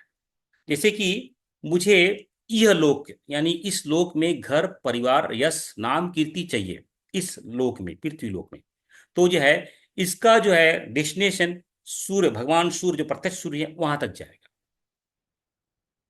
अगर यह मेरी कामना है कि मैं स्वर्ग लोक की प्राप्ति करूं, तो ये डेस्टिनेशन जो है बदल करके कहां तक जाएगा? स्वर्ग लोक में जो सविता मंडल है, आदित्य है, वहां तक जाएगा। जब यह कामना मेरी होगी कि मैं ब्रह्म लोक में जाकर के ब्रह्मा जी के साथ में रहूं और उनके साथ में ब्रह्म ज्ञान प्राप्त करूं, तो जो है यह उसका डेस्टिनेशन कहां तक हो जाएगा? ब्रह्मा जी तक। जो ब्रह्मा जी ने जो भगवान विष्णु से जो ज्ञान प्राप्त किया था, वेद ज्ञान, और उनको उच्चारण करके इस सृष्टि की संरचना की है, तो वहां तक जाएगा। लेकिन मैं इसके परे निष्काम भाव की उपासना करूं, तो क्या है कि ऐसे ब्रह्मा जी हैं, जैसे हमारा एक ब्रह्मांड में 14 लोग हैं, ऐसे अनंत ब्रह्मांड हैं, तो हर एक के नायक अलग अलग ब्रह्मा हैं। ऐसे अनंत ब्रह्मा के जो नायक हैं, वो जो है विष्णु हैं। ऐसे अनंत विष्णु के नायक जो है महाविष्णु हैं। ऐसे जो प्रक्रिया है, जो अगर कोई व्यक्ति विशेष यह ध्यान करे कि जो वेदों में उद्घोषित जो ब्रह्म चेतना है, उस ब्रह्म चेतना की जो स्फुरना है, उस शक्ति की मैं उपासना करता हूं, तो क्या होगा? वह इन सभी लोकों, सृष्टि, ब्रह्मांड से परे जो बीजाक्षर है उस ब्रह्म का, वहां तक उसकी गति होगी। तो गायत्री उपासना, गायत्री मंत्र एक ही है, लेकिन वह गायत्री उपासना या ओमकार उपासना रुक जाती है जहां तक वह उसकी इच्छा रखते हैं या उसकी कामना रखते हैं। उसको दूसरे ढंग से भी समझ लेते हैं कि सब जगह वही चेतना व्याप्त है। वह सब जगह व्याप्त होने के कारण वह इस मंडल में भी है, मेरे अंदर भी है, और जो है इस मंडल के बारे में सरल मंडल में भी है, पितृ मंडल में भी है, और जो है सत्य मंडल में भी है, मतलब ब्रह्मा जी के मंडल में भी है। तो जिस कामना के साथ में इह लोक, पितर लोक, स्वर लोक, ब्रह्म लोक की कामना के साथ में उपासना कर रहा हूं, तो वहां तक गति करेगा। सकाम उपासना की गति सिर्फ ब्रह्मलोक तक है, उसके परे नहीं जा सकती। हम सकाम उपासना से अधिकतम जो है ब्रह्मलोक की प्राप्ति कर सकते हैं, लेकिन बड़ा कठिन है, वो इतना आसान नहीं है, बड़ा टफेस्ट है। इसलिए क्या करना चाहिए साधकों को? निष्काम उपासना करें। इसलिए भगवान ने पूरे जो है श्लोकों में जो है भगवत गीता में 12 12 ये बताया कि निष्काम उपासना कर। निष्काम, अच्छा एक उदाहरण समझ लेते हैं। जैसे कि अपनी जो बिटिया रानी है, जो है जो है वो, तुम गए उसके साथ में चॉकलेट की दुकान पे, तो जो है वो चॉकलेट वाला ने बिटिया को जो है चॉकलेट दिया, तो बिटिया ने चॉकलेट नहीं लिया। बिटिया ने चॉकलेट नहीं लिया। वो तुम ही बोले यार वो जो दुकानदार दे रहा है ले लो, बोलती है नहीं नहीं, मैं नहीं लूंगी। दुकानदार ने क्या किया, अपनी मुट्ठी डाली, मुट्ठी निकाल करके उसके हाथ में चॉकलेट दे दिया, तो जो है बिटिया ने चॉकलेट ले लिया। अब तुम उसको प्रश्न पूछोगे घर पे आने के बाद में, जब मैं बोल रहा था कि तुम जो है, वो शॉपकीपर बोल रहा था कि अपने हाथ से तुम चॉकलेट ले लो, तो तुमने मना कर दिया। और जब शॉपकीपर ने लिया तो तुमने जो है बड़े उत्साह से ले लिया। तो बिटिया रानी ने क्या कहा कि पापा, मेरी जो मुट्ठी है ना छोटी है, अगर मैं खुद से लेती तो मैं एक ही चॉकलेट ले पाती, और जो शॉपकीपर है ना, वो उसका हाथ बड़ा है, और उसने जब चॉकलेट दिया तो मुझे बहुत सारे चॉकलेट मिले। ये समझदारी की निशानी है। तो साधक को ऐसा ही होना चाहिए, मांगना नहीं चाहिए, क्योंकि जो कुछ चाहिए वो मिला हुआ है। निष्काम करेगा तो जो जो जरूरत है वो सब मिलते जाएगा। तो बड़ा विलक्षण है। इसलिए बहुत सारे जो लोग होते हैं कि नहीं नहीं नहीं मुझे नहीं चाहिए, तो क्या करता है सामने वाला खुद जो है, चलो यार इसको ये दे देते हैं इसको। सैलरी निगोशिएशन में आप देखो अभी कॉर्पोरेट जगत में बहुत सारे जगह पे जो है जो अच्छी कॉर्पोरेट कंपनी होती है, उसमें आप बोलते नहीं हो कि भाई जो है मेरे सैलरी जो है अभी मुझे 1 लाख रुपए मिल रही है, मुझे 1.5 लाख रुपए चाहिए। You won't say that. तो 1.5 लाख बोल दिया तो 1.5 लाख ही मिलेगा। आप क्या बोलोगे? भाई आपके जो कंपनी का स्टैंडर्ड है ना, वो आप दे दो। मेरा एक्सपीरियंस 6 साल का है, मैं ये किया हूँ, जो आपका स्टैंडर्ड है वो दे दो। तो क्या करेगा, आपको 18 लाख का पैकेज दे देगा, क्योंकि वो उसका स्टैंडर्ड है। सो उसके हिसाब से जो है हमें वो देख, बात भी क्या होगा, तुम्हारे हाथ पे है, मैं लूं कि नहीं लूं। एक बार तुमने मांग लिया तो वही मिलेगा। एक बार नहीं मांगा तो समझ लो कि तुमने जो है नहीं मांगा, और तुम्हारी इच्छा थी कि मुझे 6 लाख मिले, और उसने दिया जो है समझ लो 5 लाख दिया, तो तुमने वो ऑफर ठुकरा दिया। तुम क्या करोगे, ऑफर ठुकरा दोगे, नहीं मुझे नहीं चाहिए। लेकिन क्या ऐसा भी हो सकता है 6 लाख की जगह वो 10 लाख दे दे, 12 लाख दे दे, 18 लाख दे दे। तो ये थोड़ा सा जो है, हम हम लोग कारपोरेट में रहते हैं, यही बुद्धि हमें साधकों के रूप में भी लगानी है। तो हम मांगना नहीं है, वो तो परम पिता परमेश्वर उसको पता ही है मैं मुझे क्या चाहिए, तो वो देगा मुझे, और भरपूर देगा, और पूरा पूरा देगा, और ज्यादा देगा, क्योंकि उसकी मुट्ठी बड़ी है। मेरी मुट्ठी तो छोटी है, मैं तो मांगूंगा क्या मांगूंगा, ये हे भगवान मुझे जो है एक BMW दे देना और एक बंगला दे देना। तो इतनी छोटी सोच से मैंने मांग लिया, पता चला जो है वो देने वाला था पूरा पूरा, मुझे प्रधानमंत्री बनाने वाला था। मुझे वो प्रधानमंत्री बनाने के लिए कैंडिडेट रखा था, चलो राजेश को भी अगली बार प्रधानमंत्री बनाऊंगा। पता चला कि मैंने एक बंगला और जो है ये एक जो है गाड़ी लेकर के अपने आप को संतुष्ट कर लिया। भगवान बोले क्या मूर्ख आदमी है, मैं तो उसको ये देने वाला था और ये तो जो है इसमें संतुष्ट हो गया। इसलिए मांगना नहीं चाहिए। और एक दूसरा है, शास्त्रों में लिखा है, मांगन मरण समान है। मांगना मरने के जैसा है। इसलिए कभी भी किसी से नहीं मांगना चाहिए। मांगना जो कोई भी है, इसलिए जो हमारे गुरु हैं, उनका तो अपने गुरु के साथ में झगड़ा हो गया कि भाई आपको क्या चाहिए, गुरु बोलता है आपको क्या चाहिए, हमारे गुरु बोलते हैं कि आपको क्या चाहिए, मैं आपको दूंगा, मेरे अंदर की क्षमता है कि मैं आपको दूंगा। तो ऐसा होना चाहिए कि भाई मैं कुछ दूं, लूं नहीं। तो आपके प्रश्नों को मैंने बहुत गोल गोल घुमाया कि भाई आ, कहाँ से प्रश्न उठाया आपने जो है उस प्रश्नों के आधार पे कि कहाँ तक गति होती है। तो निष्काम गति में ज्यादा फायदा है। हमने क्या कर दिया, टारगेट फिक्स कर दिया। गायत्री मंत्र के माध्यम से हम जो है सिर्फ इहलोक की इच्छा से उसको वहां पे रोक दिया। और गायत्री तो परम शक्ति है, वह तो बहुत कुछ दे सकती है। क्या पता वो देने के लिए हमें ब्रह्मलोक दे दे। और हमने जो है अपने एक BMW और छोटी सी गाड़ी में या पुत्र पुत्री को ही मांग करके उसको रोक दिया।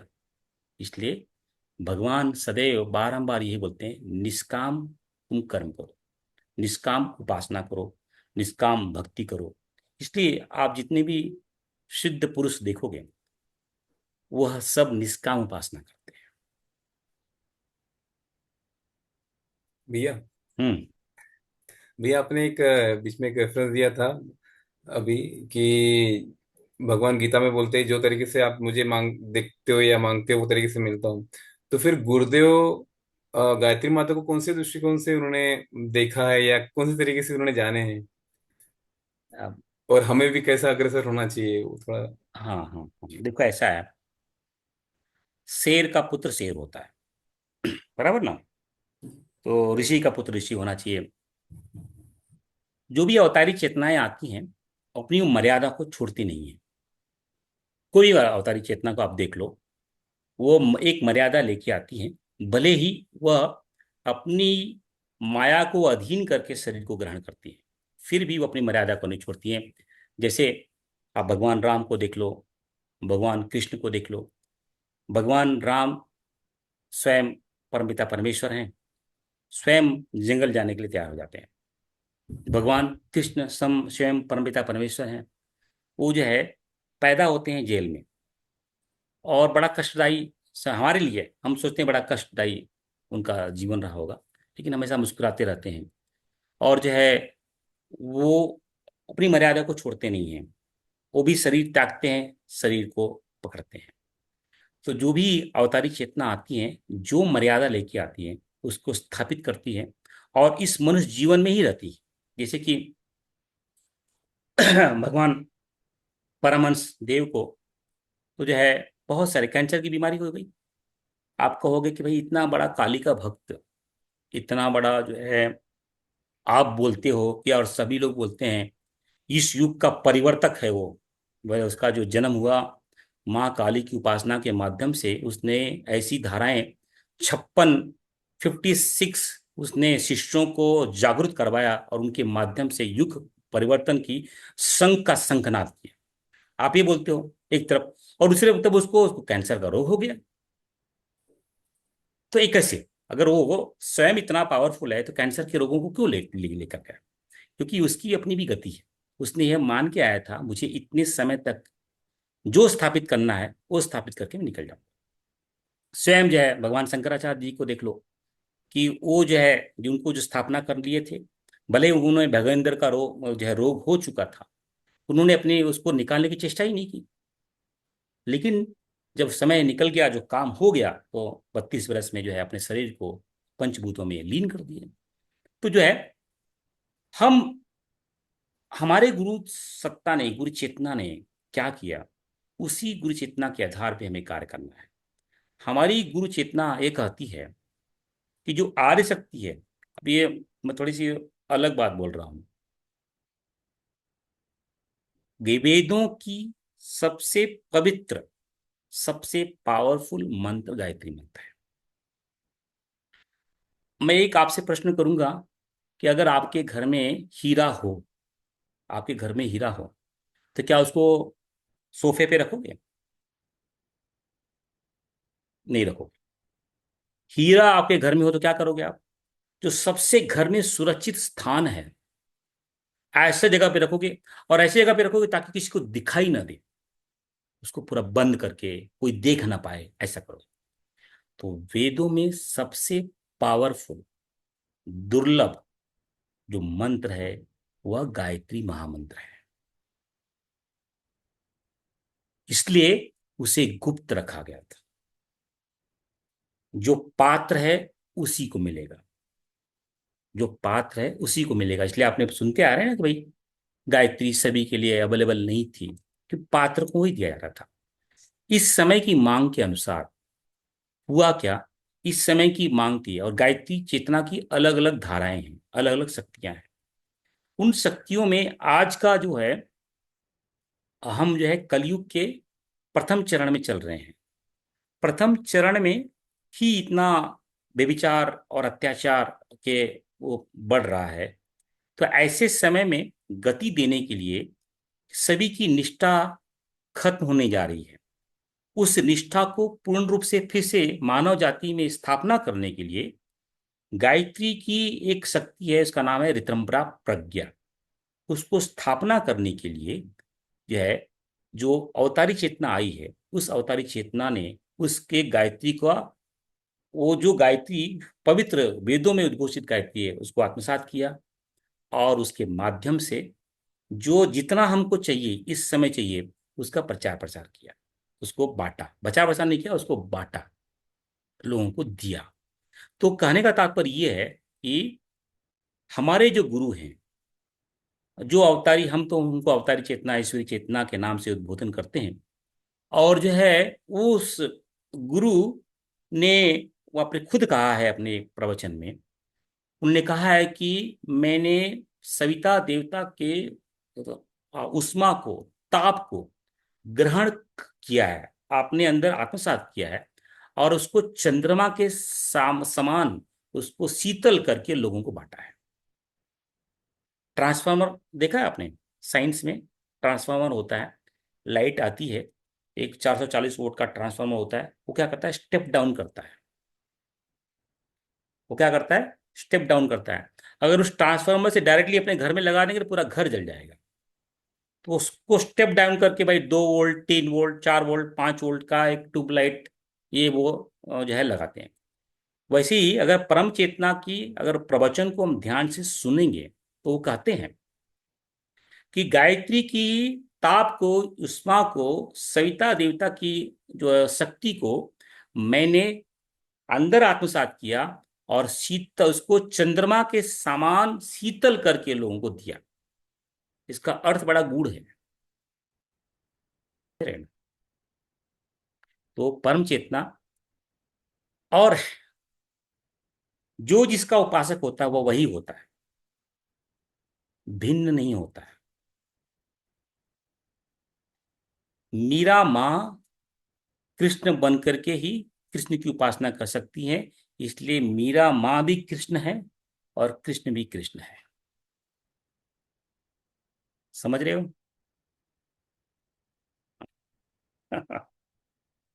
हम ठीक। मतलब ऐसा है कि गुरु और शिष्य एक है, अभिन्न नहीं है, और गुरु शिष्य और परमात्मा भी एक ही है, अभिन्न नहीं है, वैसा। ये बहुत सुंदर सुंदर बात है। अगर ये हमको समझ में आ जाए ना, तो देखो मेरे रोंगटे खड़े हो गए पूरा। अगर हमको समझ में आए ना, हमारा जीवन सफल हो जाएगा। क्योंकि जो शिष्य और कोई नहीं होता है, वो गुरु का ही हृदय होता है। गुरु का हृदय होता है, गुरु का प्राण होता है। हमें ये हमेशा ध्यान रखना चाहिए, शिष्य कभी भी गुरु को ढूंढता नहीं है। गुरु जो है शिष्य को ढूंढ के निकालता है। अपनी ऊर्जा को, अपने प्राण को, हृदय को वह ढूंढता है, अपने अंग में बना के रखता है।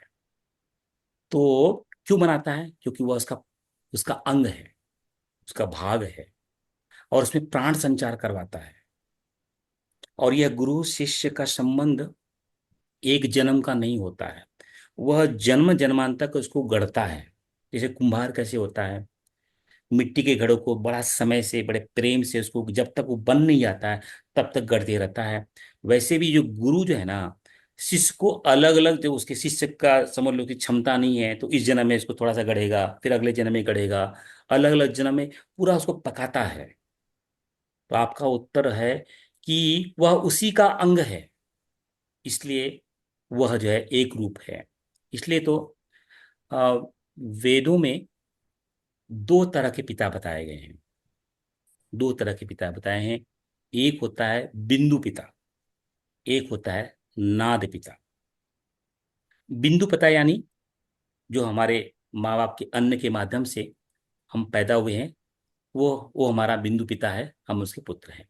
एक होता है नाद पिता, यानी जिसने हमें गुरु दीक्षा दे करके, नाद ब्रह्म ज्ञान दे करके, ब्रह्म शक्ति दे करके, या वेदों का ऋचाओं को सुना करके, नाद नाद को सुना करके वो हमारा पिता बनता है। तो जो गुरु होता है ना, वो नाद पिता होता है। इसलिए गुरु गीता के श्लोक में बड़ा भ्रांति लोगों को लगती है। एक जगह लिखा हुआ है कि गुरु का पुत्र कैसा भी हो, उसे जो है हमें जो है सम्मान देना चाहिए, उससे अच्छा बर्ताव करना चाहिए। वहां गुरु के पुत्र, गुरु का कोई पुत्र होता नहीं है, गुरु के जितने शिष्य हैं वह नाद पुत्र हैं। तो कहने का तात्पर्य ये है कि गुरु और शिष्य में कोई भेद नहीं होता है, और गुरु और शिव में कोई भेद नहीं है। उसका पर विस्तार से गुरु गीता में भगवान शिव ने माता जगत जननी के माध्यम से हमको बताया है। हमें वह अवश्य रूप से बारंबार पढ़ना चाहिए। जो है किसी इष्ट की प्राप्ति के पूर्व गुरु का प्रसाद करना चाहिए। तो पिछली बार मैंने आपको बताया था कि मैंने दो किताबें पढ़ी थी। एक जो है गायत्री महाविज्ञान, और जो है दूसरा जो है हमारी वसीयत विरासत। जो तीसरी मैंने किताब पढ़ी वह थी मैं क्या हूं, और चौथी किताब जो मैंने पढ़ी वह थी गुरु गीता। तो और गुरु गीता बड़ा महत्वपूर्ण है, वो हम सबको पढ़ना चाहिए। गायत्री को पहुंचाने के लिए गुरु ही काम देगा, कि गोविंद को पहुंचाने के लिए गुरु ही काम देगा, क्योंकि गुरु ही गोविंद है, गुरु ही गायत्री है। कोई गायत्री की दीक्षा कैसे दे सकता है, मुझे बताओ। जब तक वह स्वयं गायत्री ना हो, गायत्री की दीक्षा कैसे देगा? जब तक कोई ब्रह्म ज्ञानी ना हो तब तक वेद का ज्ञान कैसे दे सकता है? यानी वह स्वयं वेद स्वरूप है। चलो एक और बता देता हूं। हम क्या बोलते हैं? पंडित श्री राम शर्मा आचार्य बोलते हैं ना। हम बोलने के लिए बोल देते हैं, लेकिन बड़ा महत्वपूर्ण नाम है, पंडित लगाया जाता है। पंडित का अर्थ समझते हो? आजकल की बोलचाल की भाषा में तो उसको बड़ा उसको अ, क्षय कर दिया है, उसको पूरा सत्यानाश कर दिया है। लेकिन पंडित जैसे जो सारे ग्रंथों को गहन अध्ययन करके उसके पूरे जानकारी को जानता हो। हाँ, भगवान योगेश्वर श्रीमद् भगवद गीता में दूसरे अध्याय में जब कृष्ण शिष्यत्व ग्रहण करता है, उसके पश्चात का जो पहला श्लोक बोलते हैं, हे अर्जुन, तू तो बात तो पंडितों की करता है और असोचनी बातें कर रहा है। भगवान पंडित की उपमा देते हैं। पंडित का अर्थ होता है, पंडित यानी पंडा, पहला जो है पंडित शब्द जो बना है पंडा से बना है। पंडा यानी जिसकी चेतना जो आत्मा और ब्रह्म में लीन हो, और जो आत्म के ज्ञान का ज्ञाता हो, उसे पंडा कहते हैं। वो पंडा कहलाता है। जो आत्म ज्ञान है वह पंडा कहलाता है, और उसको जानने वाला पंडित कहलाता है। अगर आप चाहो तो श्रीमद् भगवद गीता के में वो जाकर के दूसरे अध्याय के उसको देखोगे श्लोक, और उसमें भगवान शंकराचार्य की व्याख्या देख लो। उसमें भगवान शंकराचार्य जी व्याख्या करते हैं कि जो आत्मा को जानता, जो आत्मा है, आत्मज्ञान को पंडा करते हैं, और जो उसको जानता है उसे पंडित कहते हैं। ये बहुत बड़ी उपमा है। ये छोटी मोटी हमें क्या लगता है कि भाई पंडित जी आएंगे पूजा करवा देंगे, ये तो बहुत छोटी सी प्रक्रिया है। यानी जो आत्मा, पंडा यानी आत्मज्ञान, और जो उसको जानता है वह है पंडित। तो पहले हम क्या लगाते हैं? पंडित श्री राम शर्मा आचार्य। अब आचार्य देखो क्या है, अध्यात्म जगत में आचार्य उसे कहते हैं जिसने जिसने प्रस्थान त्रयी पे अधिपत्य और आत्मसात कर लिया है, और उसे उस प्रस्थान त्रयी को पढ़ाने का उसको लाइसेंस है। जैसे कोई एक स्कूल शुरू करना है या कॉलेज शुरू करना है, हमको लाइसेंस लेना पड़ता है ना, कहीं से जाकर के अथॉरिटी से, गवर्नमेंट अथॉरिटी से लाइसेंस लेना पड़ता है। वैसे ही ये जो प्रस्थान त्रयी क्या होता है, जो उपनिषद, जो ब्रह्मसूत्र और जो भगवत गीता को आत्मसात किया है, पहली एक शर्त हो गई, और आत्मसात करके दूसरों को पढ़ा सकता है, उसे कहते हैं आचार्य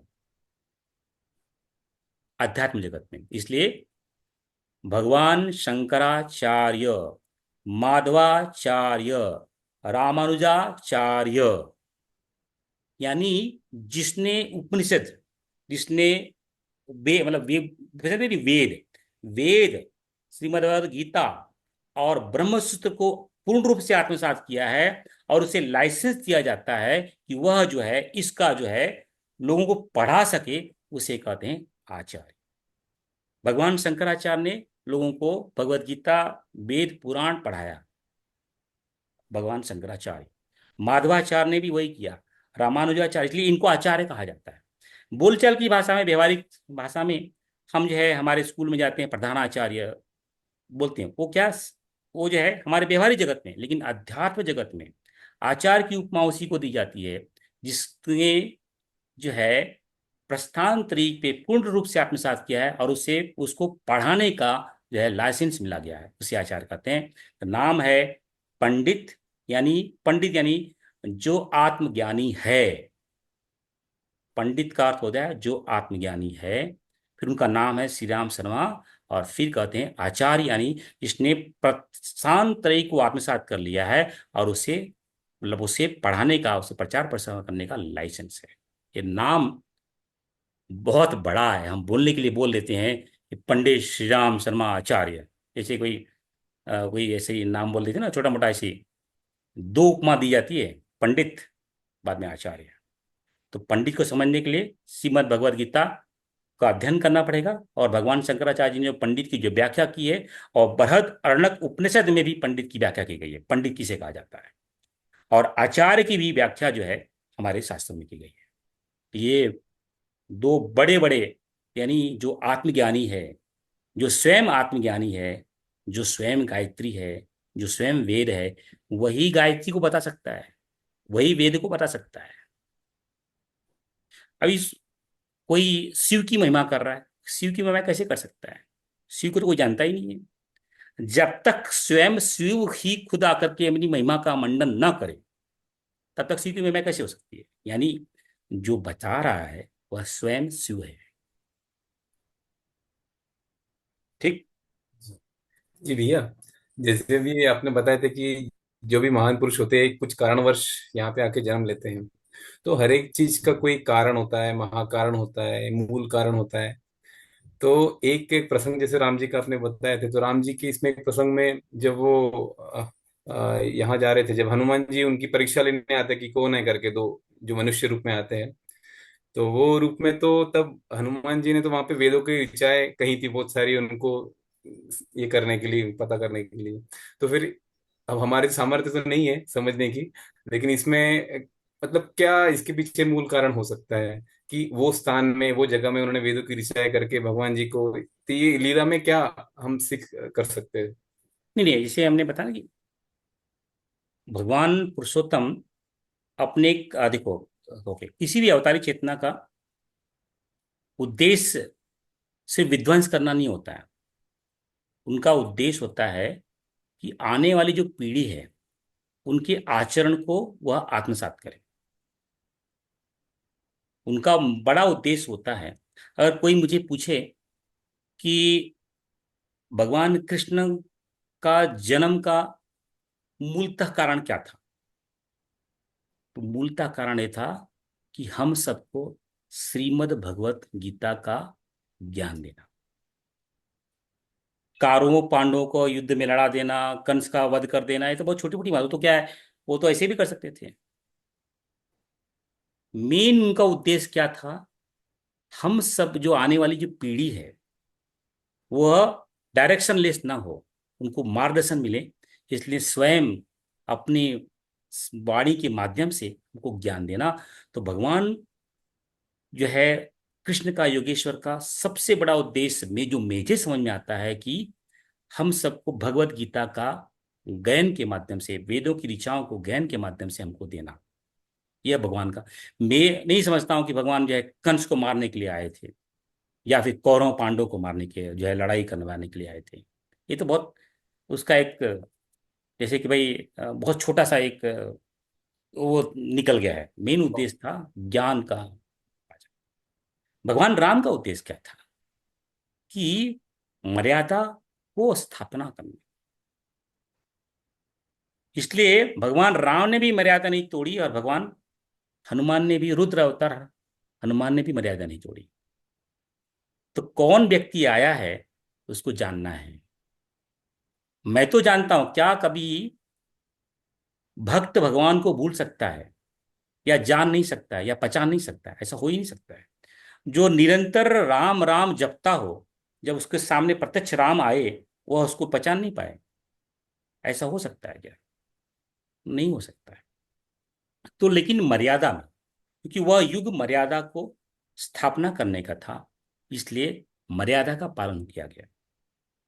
रुद्र अवतार हनुमान जी ने भी मर्यादा का पालन किया, और जो है पुरुषोत्तम भगवान राम ने भी अ, मर्यादा का पालन किया।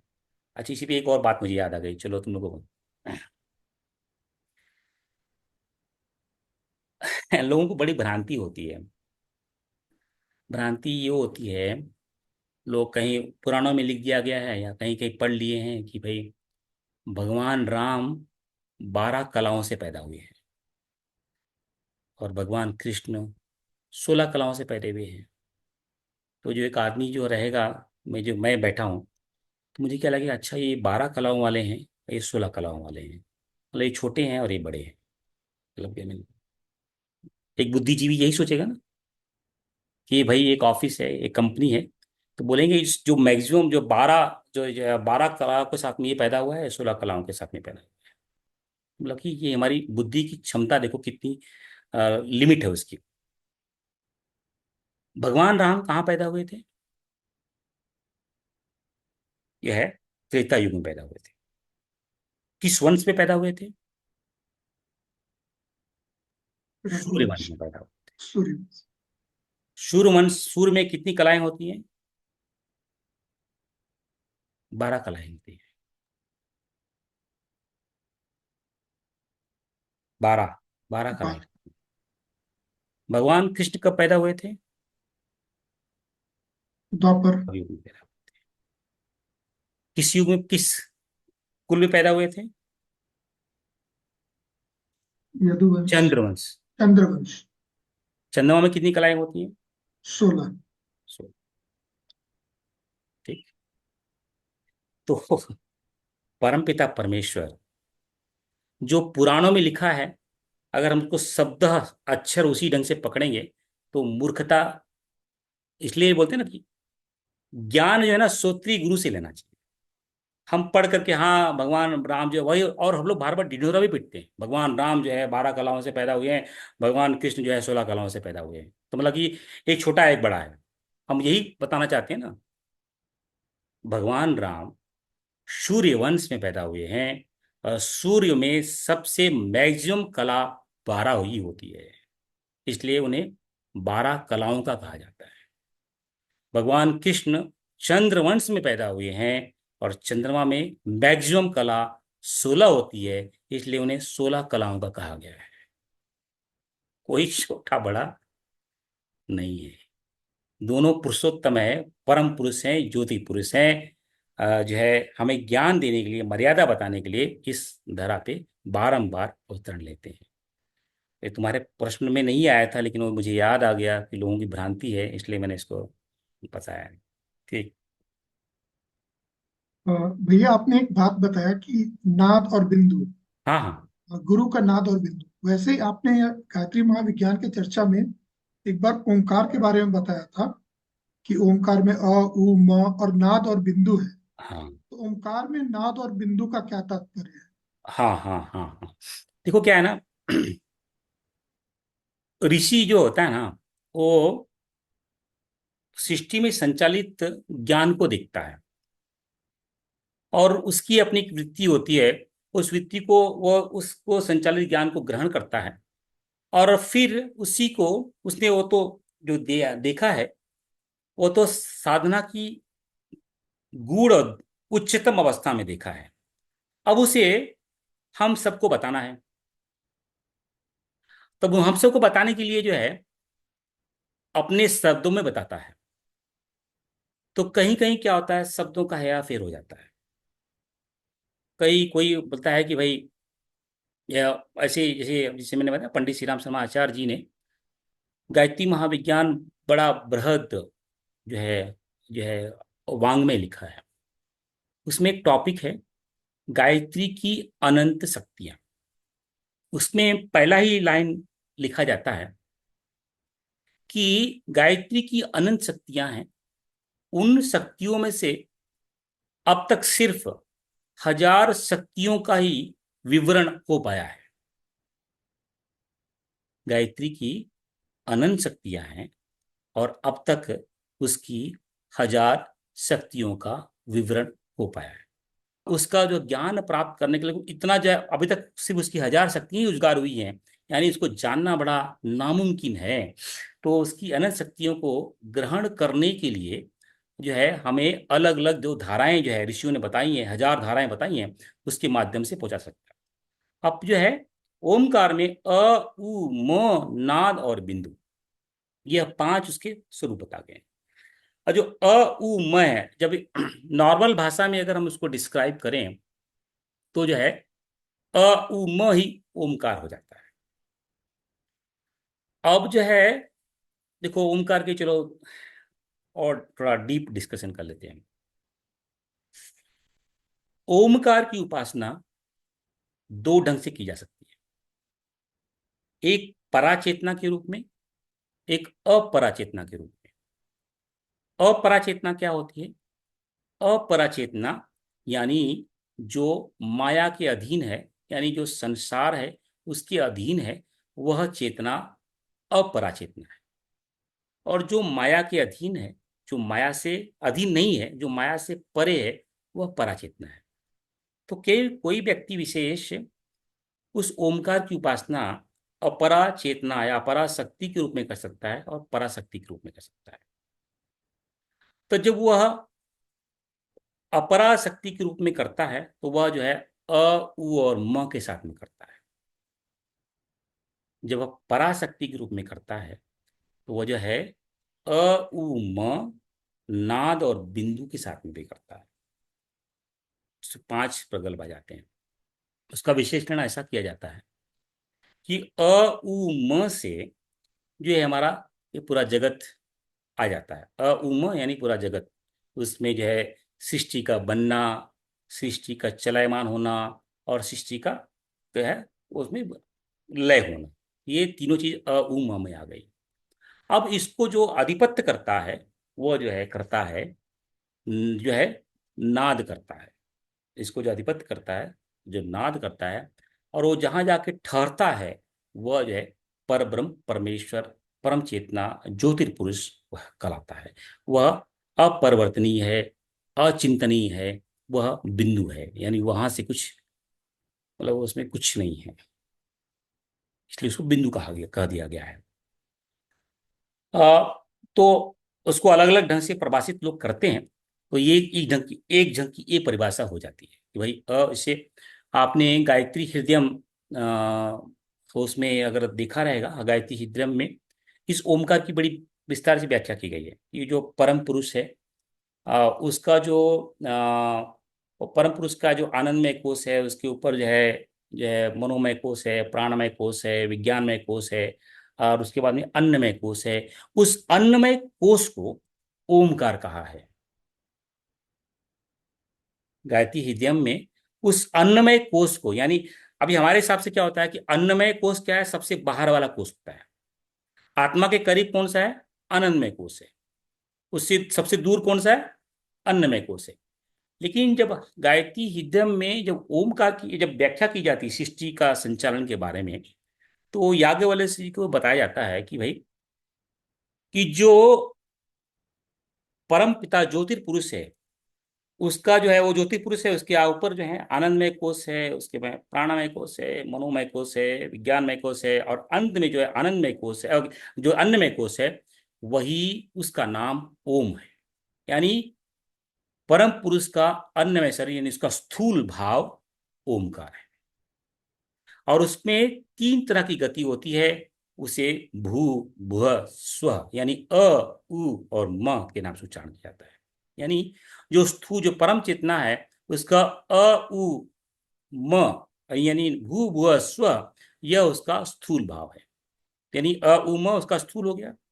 और जो उसका जो मनोमय कोश, प्राणमय कोश, विज्ञानमय कोश, आनंदमय कोश, ये हो गया उसका नाद हो गया।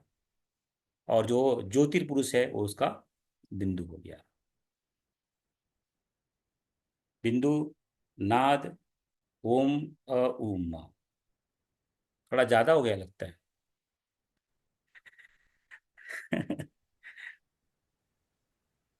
भैया पूछ सकते पूछो पूछो। हैं? नहीं भैया, जैसे आपने अभी बताया कि गायत्री की 1000 शक्तियों के बारे में अभी तक ऋषियों ने जानकारी ली है, लेकिन हमारे ऋषि तो आत्मा ज्ञानी है, ब्रह्मा ज्ञानी है। तो फिर जो अभी स्थिति में वो है, तो इसके भी परे भी कोई स्थिति है, फिर उनके आगे भी कोई स्थिति होगी, क्योंकि अभी तक उन्होंने पार नहीं किया, तो आगे और भी होता है कुछ। देखो, ये समझाने का तरीका है। और जैसे आपने बताया, बहुत सही पकड़ा कि हमारे ऋषि तो ब्रह्म ज्ञानी है, तो उनको सब कुछ ज्ञान है, तो उन्होंने ऐसा कैसे लिख दिया। हमारी क्षमता है सिर्फ 1000 को समझ सके।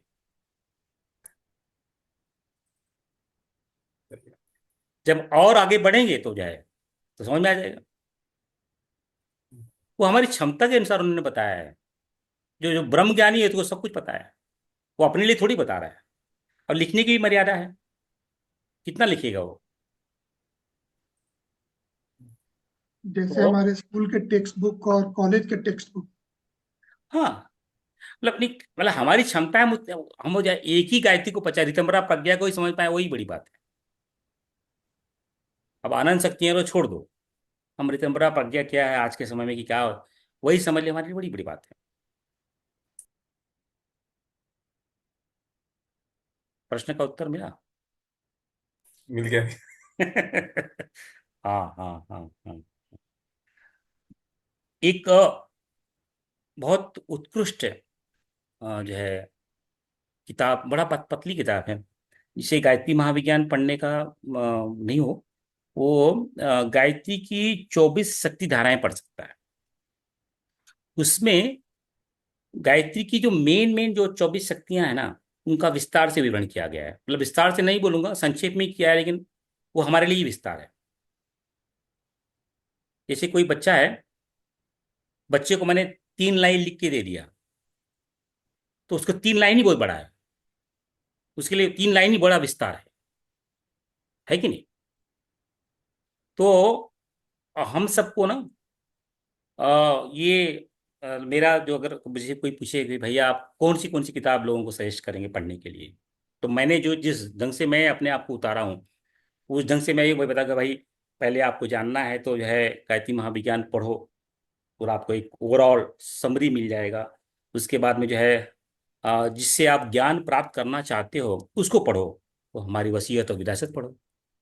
तो जो है जब जब वो मालूम पड़ेगा, तो जो है, तो अरे हाँ, ये व्यक्ति बता रहा है, मतलब कि ये फिर से उससे सीखने में जो है बहुत कुछ मिलेगा। फिर उसके बाद में उसकी महिमा को पढ़ो, तो फिर गुरु गीता पढ़ो।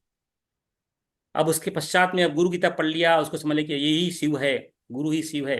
और फिर जो है, जो उसका क्लिष्ट भाग है, गायत्री की 24 शक्ति धाराएं पढ़ो, तो जो है क्लियर होगा।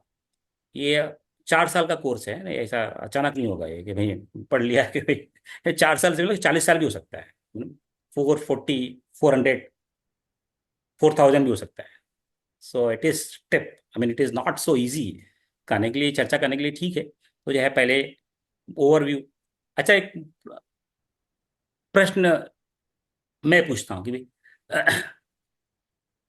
तुम लोग कोई किताब अगर मिले तो तुम लोग क्या करते हो, मतलब व्हाट यू डू फर्स्ट? उसके टॉपिक्स देखते हैं क्या है, इंडेक्स। इंडेक्स देखते हैं, ओके। तो उसमें जो भूमिका रहता है उसको देखते हैं कि आखिर ये पुस्तक किस लिए लिखा गया है। हाँ देश। हाँ, तो जो पुस्तक पढ़ने वाला है वो उसको अलग अलग तरीकों से पढ़ सकता है। तो कोई होगा तो क्या करेगा भाई, उसकी भूमिका देख लेगा, उसके इंडेक्स को देख लेगा, और फिर बाद में सिलसिलेवार जो है अध्याय 1 2 3 4 जो है 10 तक पढ़ेगा। कोई जो दूसरा होगा वो क्या करेगा, सीधा एंड में जाएगा। क्या इसने इतना सब लिख दिया, 100 पेज 200 500 पेज लिख दिया, एंड में समझाना क्या चाहता है? वो एंड के पेज को पढ़ेगा, एंड को पेज के पढ़ लिया, और फिर से जाकर के पहले पेज से पढ़ेगा। उसने फिक्स कर लिया, ओके इसको ये समझाना है, इसको, इस जो राइटर है इसको ये समझाना है। तो मैं वो एंड में गया, उसने एंड में समराइज की हुई है, हेंस प्रूफ। हम साइंस में कैसे करते हैं, पाइथागोरस थ्योरम हेंस प्रूफ, वैसे वो क्या किया, उसने किया वो जो है उसके दिमाग में फिट हो गया कि अच्छा यही प्रूव करना है इसको। तो फिर जो है आप पूरा उसका केक वाक हो जाता है पूरा टॉपिक। अच्छा अच्छा, हाँ अच्छा, ये इसलिए बता रहा है क्योंकि वो प्रूव करना है। अच्छा ये लेके आया मतलब वो प्रूव करना है। नहीं तो पहला हम पढ़ते जाएंगे बड़ा कंफ्यूजन होता है, अच्छा ये कहाँ क्यों आ गया, ये कहाँ से, वो देन ओरिएंटेशन नहीं बन पाता है। अगर एंड पढ़ लिया है देन आई नो, ओके ये प्रूव करना है इसलिए, अच्छा अच्छा ये लेके आया इसलिए, अच्छा ये बताया इसलिए। तो that way I mean just thought अलग अलग तरीका हो सकता है कैसे हम अपने आप को जो है। भैया पिछले सेशन में आपने बताया था एक कि जब ब्रह्मा जी को ओम पता चलता है, परमेश्वर का, जब परमपिता परमेश्वर का ध्यान करते हैं, और उसके बाद 24 शक्ति बीजों के बारे में भी बोला था आपने। तो वो और गायत्री माता के 24 शक्तिधारा क्या सेम है? उनमें क्या रिलेशन है? हाँ हाँ, उसी को, वो तो बड़ा गूढ़ है। हम्म। तो उसको स्थूलीकरण भाव से जो है इस 24 शक्तिधारा में बताया है। तो उसी को उतारने की चेष्टा की गई है। देखो कैसा है कि अलग अलग स्तर पे एक ही शक्ति अलग अलग ढंग से काम करती है। जैसे कि हम अलग अलग जगहों पे शक्ति देखी है, लेकिन अलग अलग धाराओं में अलग अलग जो है उसका जो है कहीं पे अगर एक बड़ा पाइप है, यहाँ पे इस नगर में अगर इतनी ही जल की आवश्यकता है तो उतनी ही जल को छोड़ता है, और जो है गांव में थोड़ा कम छोड़ेगा, ऊपर जो है बढ़ेगा 10 गांव को मिला करके जरा जरा छोड़ेगा। तो जैसे जैसे उसका स्तर बढ़ते जाएगा उतना उतना वो जल की मात्रा को बढ़ाते जाता है, और उसके पास तो जल भरपूर है। तो वैसे ही अम, हमारी जो 24 शक्ति बीज हैं वो हर जगह अम, प्रकटित हैं, स्थापित हैं, और जिसकी जितनी क्षमता है उस क्षमता तक उसको पहुंच करके आत्मसात करने की चेष्टा करता है। इस पृथ्वी मंडल में भी 24 शक्तियां हैं, जो उस आर्य शक्ति में है वो इस 24 में है। तो इस 24 शक्तियों के बीच के माध्यम से हम क्या करते हैं, गणेश की पूजा करते हैं, राम की पूजा करते हैं, सीता की पूजा करते हैं। तो जो पुराणों पे आधारित जो है शक्ति गायत्री की तंत्र शक्ति बीज हैं, मंत्र हैं, उनके आधार पे इह लोक की प्राप्ति में, इह लोक में यश कीर्ति धन दौलत पुत्र पुत्री प्राप्त करने के लिए जो है हम उसकी उपासना करते हैं। लेकिन जैसे ही हम आगे बढ़ना चाहते हैं, हम जो है वही उपासना, वही गायत्री बीज का जो है उद्देश्य, मतलब बीज तो वही है लेकिन उसका ध्येय बदलने लगता है। और जो है जिस शक्ति बीज के माध्यम से जो है सृष्टि की संरचना की जा सकती है, ब्रह्मा जी ने इस शक्ति बीज के माध्यम से सृष्टि की संरचना की जा सकती है। जिस शक्ति बीज के माध्यम से स्वयं विश्वामित्र जी ने एक अलग स्वर्ग लोक स्थापित कर दिया, अलग स्वर्ग लोक बना दिया, क्योंकि उन्होंने किसी को वचन दिया था कि मैं तुम्हें सशरीर स्वर्ग भेज दूंगा। तो क्या हो गया कि जो है इंद्र जी को मालूम पड़ा, तो जो है ना बीच में जो है उसको रोक दिया, सशरीर को, उस व्यक्ति विशेष को। उससे जो है, तो जो है विश्वामित्र बोला ठीक है, और तुम्हें ये स्वर्ग नहीं, मैं दूसरा स्वर्ग बना दे कर ही देता हूँ तुमको। उन्होंने दूसरा स्वर्ग बना करके खड़ा कर दिया, सेम जैसे इंद्र जी का स्वर्ग है। तो उस शक्ति भी से ऐसा किया जा सकता है। मतलब तो जितना आप चाहोगे उतना उसको ऊपर ऊपर लेके जा सकते हो। तो जो है जितनी क्षमता हो उतनी है उसको स्टेप अप कर सकते हो। भैया जैसे आपने बताया कि गायत्री की 24 धाराएं पुस्तक के बारे में, तो आपने गायत्री महाविज्ञान के वीडियो में बताया था कि गायत्री मंत्र का गोत्र है सांख्य गोत्र। और 24 जो हमारे 24 देवी हैं, देवता हैं 24 धाराओं में, उनका सबका अलग देवता और अलग ऋषि है। तो क्या उनका गोत्र भी अलग है, और ये मंत्र का गोत्र एक्चुअल में होता क्या है? अब क्या है ना, जब किसी को हम स्थूल भाव से देखते हैं, तो स्थूल अभी जैसे कि मैं आपसे मिलने के लिए आया, तो मैं आपको पूछूंगा आपका नाम क्या है, विक्रांत विमल। ओके, आप कहाँ के हो?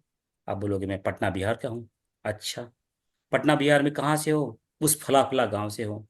अच्छा, तो आपके पिताजी का नाम क्या है, माताजी का नाम क्या है? मेरे माताजी पिताजी का नाम ही है। आपके पूर्वजों का नाम क्या है? मेरा ये पूर्वज है। अच्छा, वो श्रृंखला कहाँ से लिए आपका? आपका स्टार्टिंग बिंदु क्या है? आप क्या पूछोगे, तुरंत जो है आपके गोत्र पे आ जाओगे। अगर मुझे आपकी ओरिजिन का पता करना है, I will come to the end point, आपका गोत्र क्या है। क्योंकि गोत्र में क्या होता है, गोत्र जो है हमारा स्टार्टिंग पॉइंट हो जाता है। तो उस गोत्र में अलग अलग, हर गोत्र के अलग अलग व्यवधान होते हैं। उस गोत्र का कुछ प्रवरक होगा, यानी उसमें कितने संत महात्मा सिद्ध पुरुष पैदा हुए, उन्हें प्रवरक करते हैं। उस गोत्र की देवी कौन है, उस गोत्र की का वेद कौन सा है, उस गोत्र का उपवेद कौन सा है, उस गोत्र का शाखा कौन सी है, उसकी प्रतिशाखा क्या है, उसका जो है जो है पैर पहले कौन से डालते हैं, उसकी चोटी बांधने की प्रक्रिया क्या है।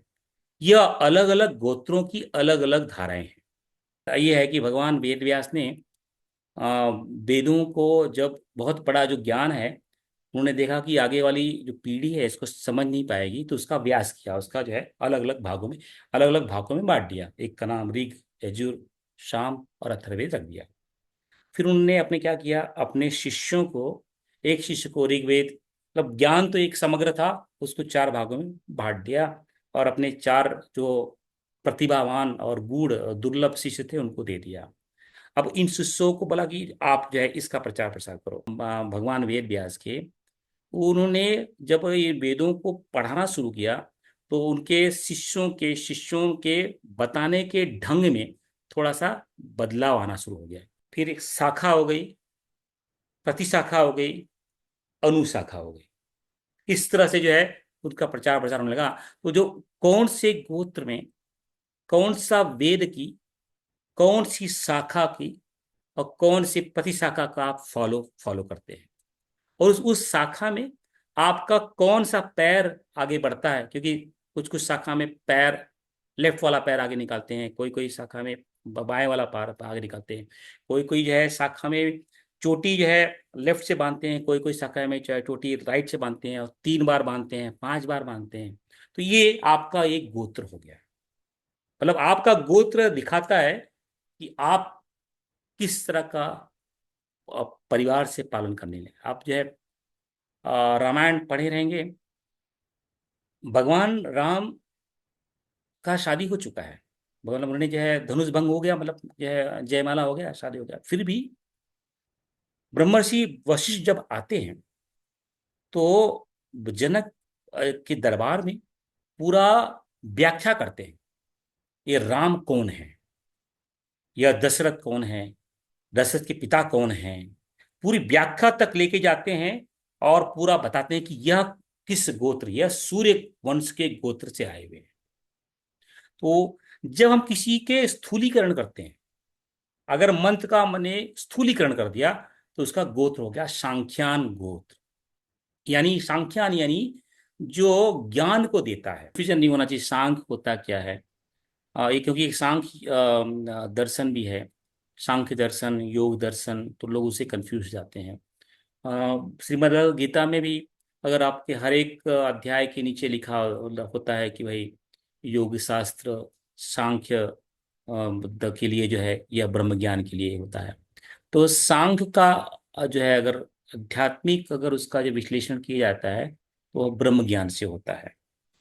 और योग का अगर आध्यात्मिक विश्लेषण किया जाए तो उसका अर्थ होता है कि भाई आपने जो व्यवहारिक जगत में उस ब्रह्म ज्ञान को प्राप्त करने के लिए जो भी क्रिया प्रक्रिया करेंगे उसे योग कहते हैं। तो योग ये हो गया, सांख्य हो गया। यानी जो गायत्री की जो गोत्र है वह ब्रह्म ज्ञान है। तो उसके लिए उसकी उद्घोषणा सांख्यान गोत्र से किया जाता, बताया गया है। अब जो है मूलतः सभी चीजें गायत्री से ही उत्पन्न हुई हैं और गायत्री में ही लय होती हैं, क्योंकि यह आदि शक्ति स्वरूपा है।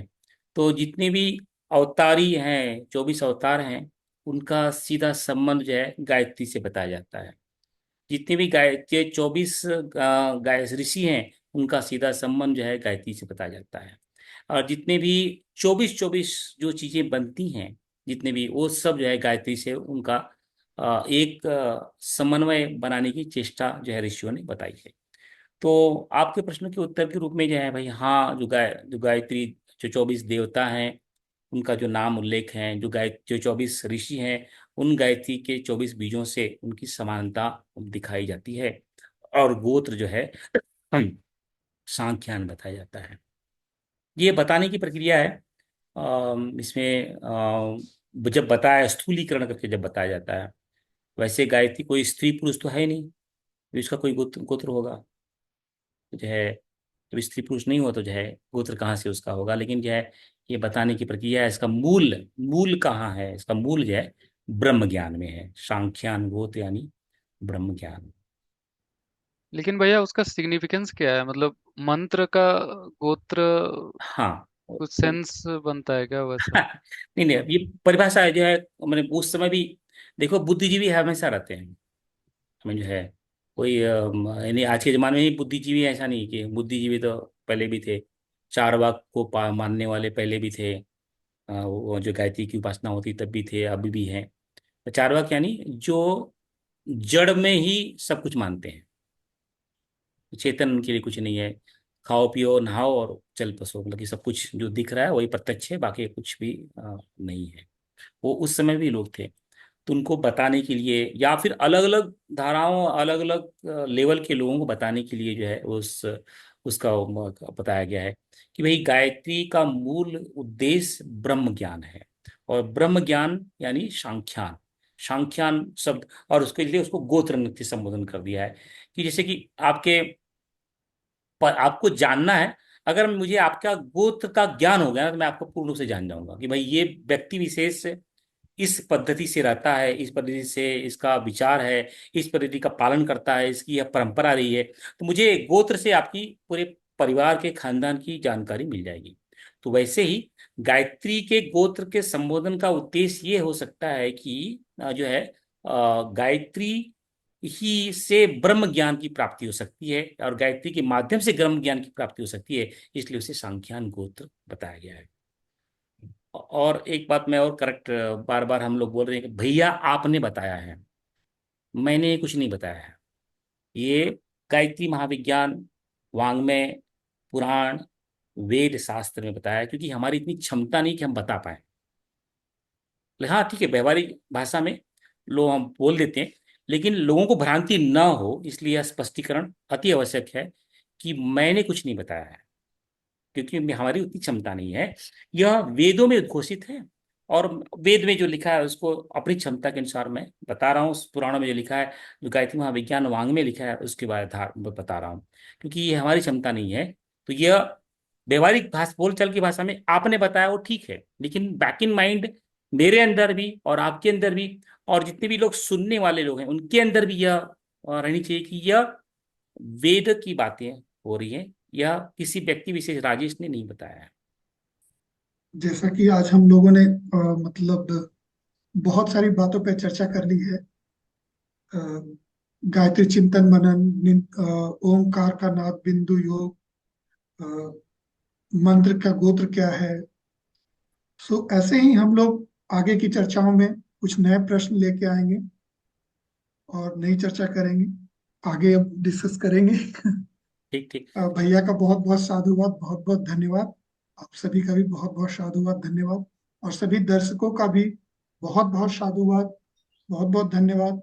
आप सब इसे देखिए, अपने चिंतन मनन और मानस पटल पे लाइए, ताकि आप भी इसको गहराई से समझ सकें और नए साधकों को आप लोग भी बता सकें। बहुत बहुत साधुवाद, धन्यवाद। मतलब एक ही मात्र उद्देश्य है, या उद्देश्य ये है कि यह गुण ज्ञान कैसे जिसकी जिज्ञासा है उस तक पहुंचे। इसमें कुछ त्रुटियां भी हो सकती हैं। ये त्रुटियां हमारी है, हमारी नासमझी की हो सकती है। मतलब कि शास्त्र सही है, वेद सही है, ज्ञान सही है, उसको समझने और समझाने की जो कुछ खामियां हैं, त्रुटियां हैं, वो हमारी व्यक्ति विशेष की हो सकती है।